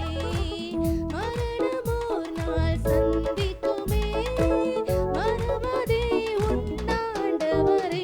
வருவாய் தருணம் இதுவே, அழைக்கிறாரே வல்ல ஆண்டவர் இயேசுவனை. கட்டின வீடும் நீளும் பொருளும், கண்டிடும் உற்றார் உறவினரும். கட்டின வீடும் நீளும் பொருளும், கண்டிடும் உற்றார் உறவினரும். கூட விட்டு உண்ணாவி போனால் கூட உன்னோடு வருவதில்லை. கூட விட்டு உண்ணாவி போனால் கூட உன்னோடு வருவதில்லை. வருவாய் தருணம் இதுவே, அழைக்கிறாரே வல்ல ஆண்டவர் இயேசுவனை. வருவாய் தருணம் இதுவே, அழைக்கிறாரே வல்ல ஆண்டவர் இயேசுவனை. அல்லேலூயா. சோதரம் திவ்யா என்னுடைய ஊழியத்தின் ஆரம்ப காலங்களில் ஞாபகப்படுத்திட்டாங்க. அவங்க இது தெருவில் நாங்கள் நின்று முச்சந்தில் நின்று இந்த பாட்டை பாடாத தெருவுகளே கிடையாது. முச்சத்தில் நின்று பாட்டு பாடுவேன், ஓப்பனர் போடுவோம். அப்போ பைபிள் ஸ்கூல் ஸ்டூடெண்ட் என் கூட இருப்பாங்க. நான் பாட்டு பாடுவாங்க, டான்ஸ் ஆடுவாங்க. ஏன்னா டான்ஸ் ஆடினா தான் மக்களை என்ன பண்ண முடியும், அவங்கள வர வைக்க முடியும். தெரு தெருவா நின்று பாடின பாட்டு பாட்டு நம்ம நாளைக்கு முன்னாடி பாடின அழியாத பாடுத பாடல். கட்டின வீடும் நிலம்பொருளும், கண்டிட விட்டார் உறவினரும், கூடு விட்டு உன் ஆவி போனால் கூட உன்னோடு வருவதில்லை. அல்லேலூயா. சீக்கிரம் ஜெபம் பண்ணி முடிங்கன்னு சொல்லாதீங்க. ஏன்னா மோரு கலைக்கு ஆச்சு கப்பு வாங்க போது நானி போயிருக்கிறார். அவர் வர்றது வரைக்கும் பாட்டு பாடணும். ஒரு ஆமேன் பலமா சொல்லுங்களேன், சத்தமா சொல்லுங்க. அல்லேலூயா. இப்போ இந்த பாட்டு பாடி ஜெபம் பண்ணி முடிக்கிறதுக்கு முன்னாடி நானி வந்துட்டோம். என்னுடைய பெரிய ஆசை, தரிசனம், என் பிள்ளைகளுடைய விருப்பம், ஒவ்வொரு வாரமும் குறைந்தபட்சம் ஒரு 25 பேருக்கு, வயதானவங்க, ஏழைகளுக்கு, ரோட்டில் இருக்கக்கூடியவங்களுக்கு சாப்பாடு கொடுக்குறாங்க. அந்த நற்கிரிகளை தொடங்கினாங்க, அதை கண்டினியூ பண்ண முடியல. ஆனால் இன்னைக்கு மறுபடியும் செய்ய போறேன்னு சொல்றாங்க. ஆகவே ஆண்டு பிள்ளைகளை, நீங்க உங்களால் முடிந்த அந்த ஏழைகளுக்கு சாப்பாடு கொடுக்க உதவி செய்யுங்க. அதற்கு காணிக்கிற அப்பா வாங்கி வைக்கிறேன். நான் ஏற்கனவே சொன்னது போல, உங்களுடைய திருமண நாள், உங்களோட பிறந்த நாள், உங்கள் பிள்ளைங்க பிறந்த நாள், உங்கள் பேர பிள்ளைங்க பிறந்த நாள், ஏதாவது வந்தால் அவங்க சார்பில் ஒரு 25 ஏழைக்கு நம்ம என்ன பண்ணலாம், சாப்பாடு கொடுக்கலாம். ஒரு 1500 ரூபாய். ஆகவே செய்யுங்க. ஏசப்பா உங்களை ஆசீர்வதிப்பார். நேரில் பார்க்கக்கூடிய நீங்கள் யாராகிலும் கூட இதில் நீங்கள் எங்களோட செய்ய விரும்பினீங்கன்னா எங்களோட தொடர்பு கொள்ளுங்க. உங்களுடைய கைகள் ஒரு ஏழையை போஷிக்கும். ராமன் பலமா சொல்லுங்களேன், சத்தமா சொல்லுங்க. அல்லேலூயா. சரி, அந்த பாட்டை பாடலாமா? அல்லேலூயா. கட்டின வீடும் நீலம் பொருளும் கண்டிடுவோற்றார் உறவினரோ, கட்டிடு வீடும் நீலம் பொருளும் கண்டிடுவோற்றார் உறவினரோ, கொடுவிட்டு உன் ஆவி போனால் கூட உன்னோடு வருவதில்லை, வருவாய் தருணமிதுவே அழைக்கிறாரே, நல்ல ஆண்டவர் இயேசு வந்து வருவாய் தருணம் அழைக்கிறாரே, நல்ல ஆண்டவர் இயேசு வந்து.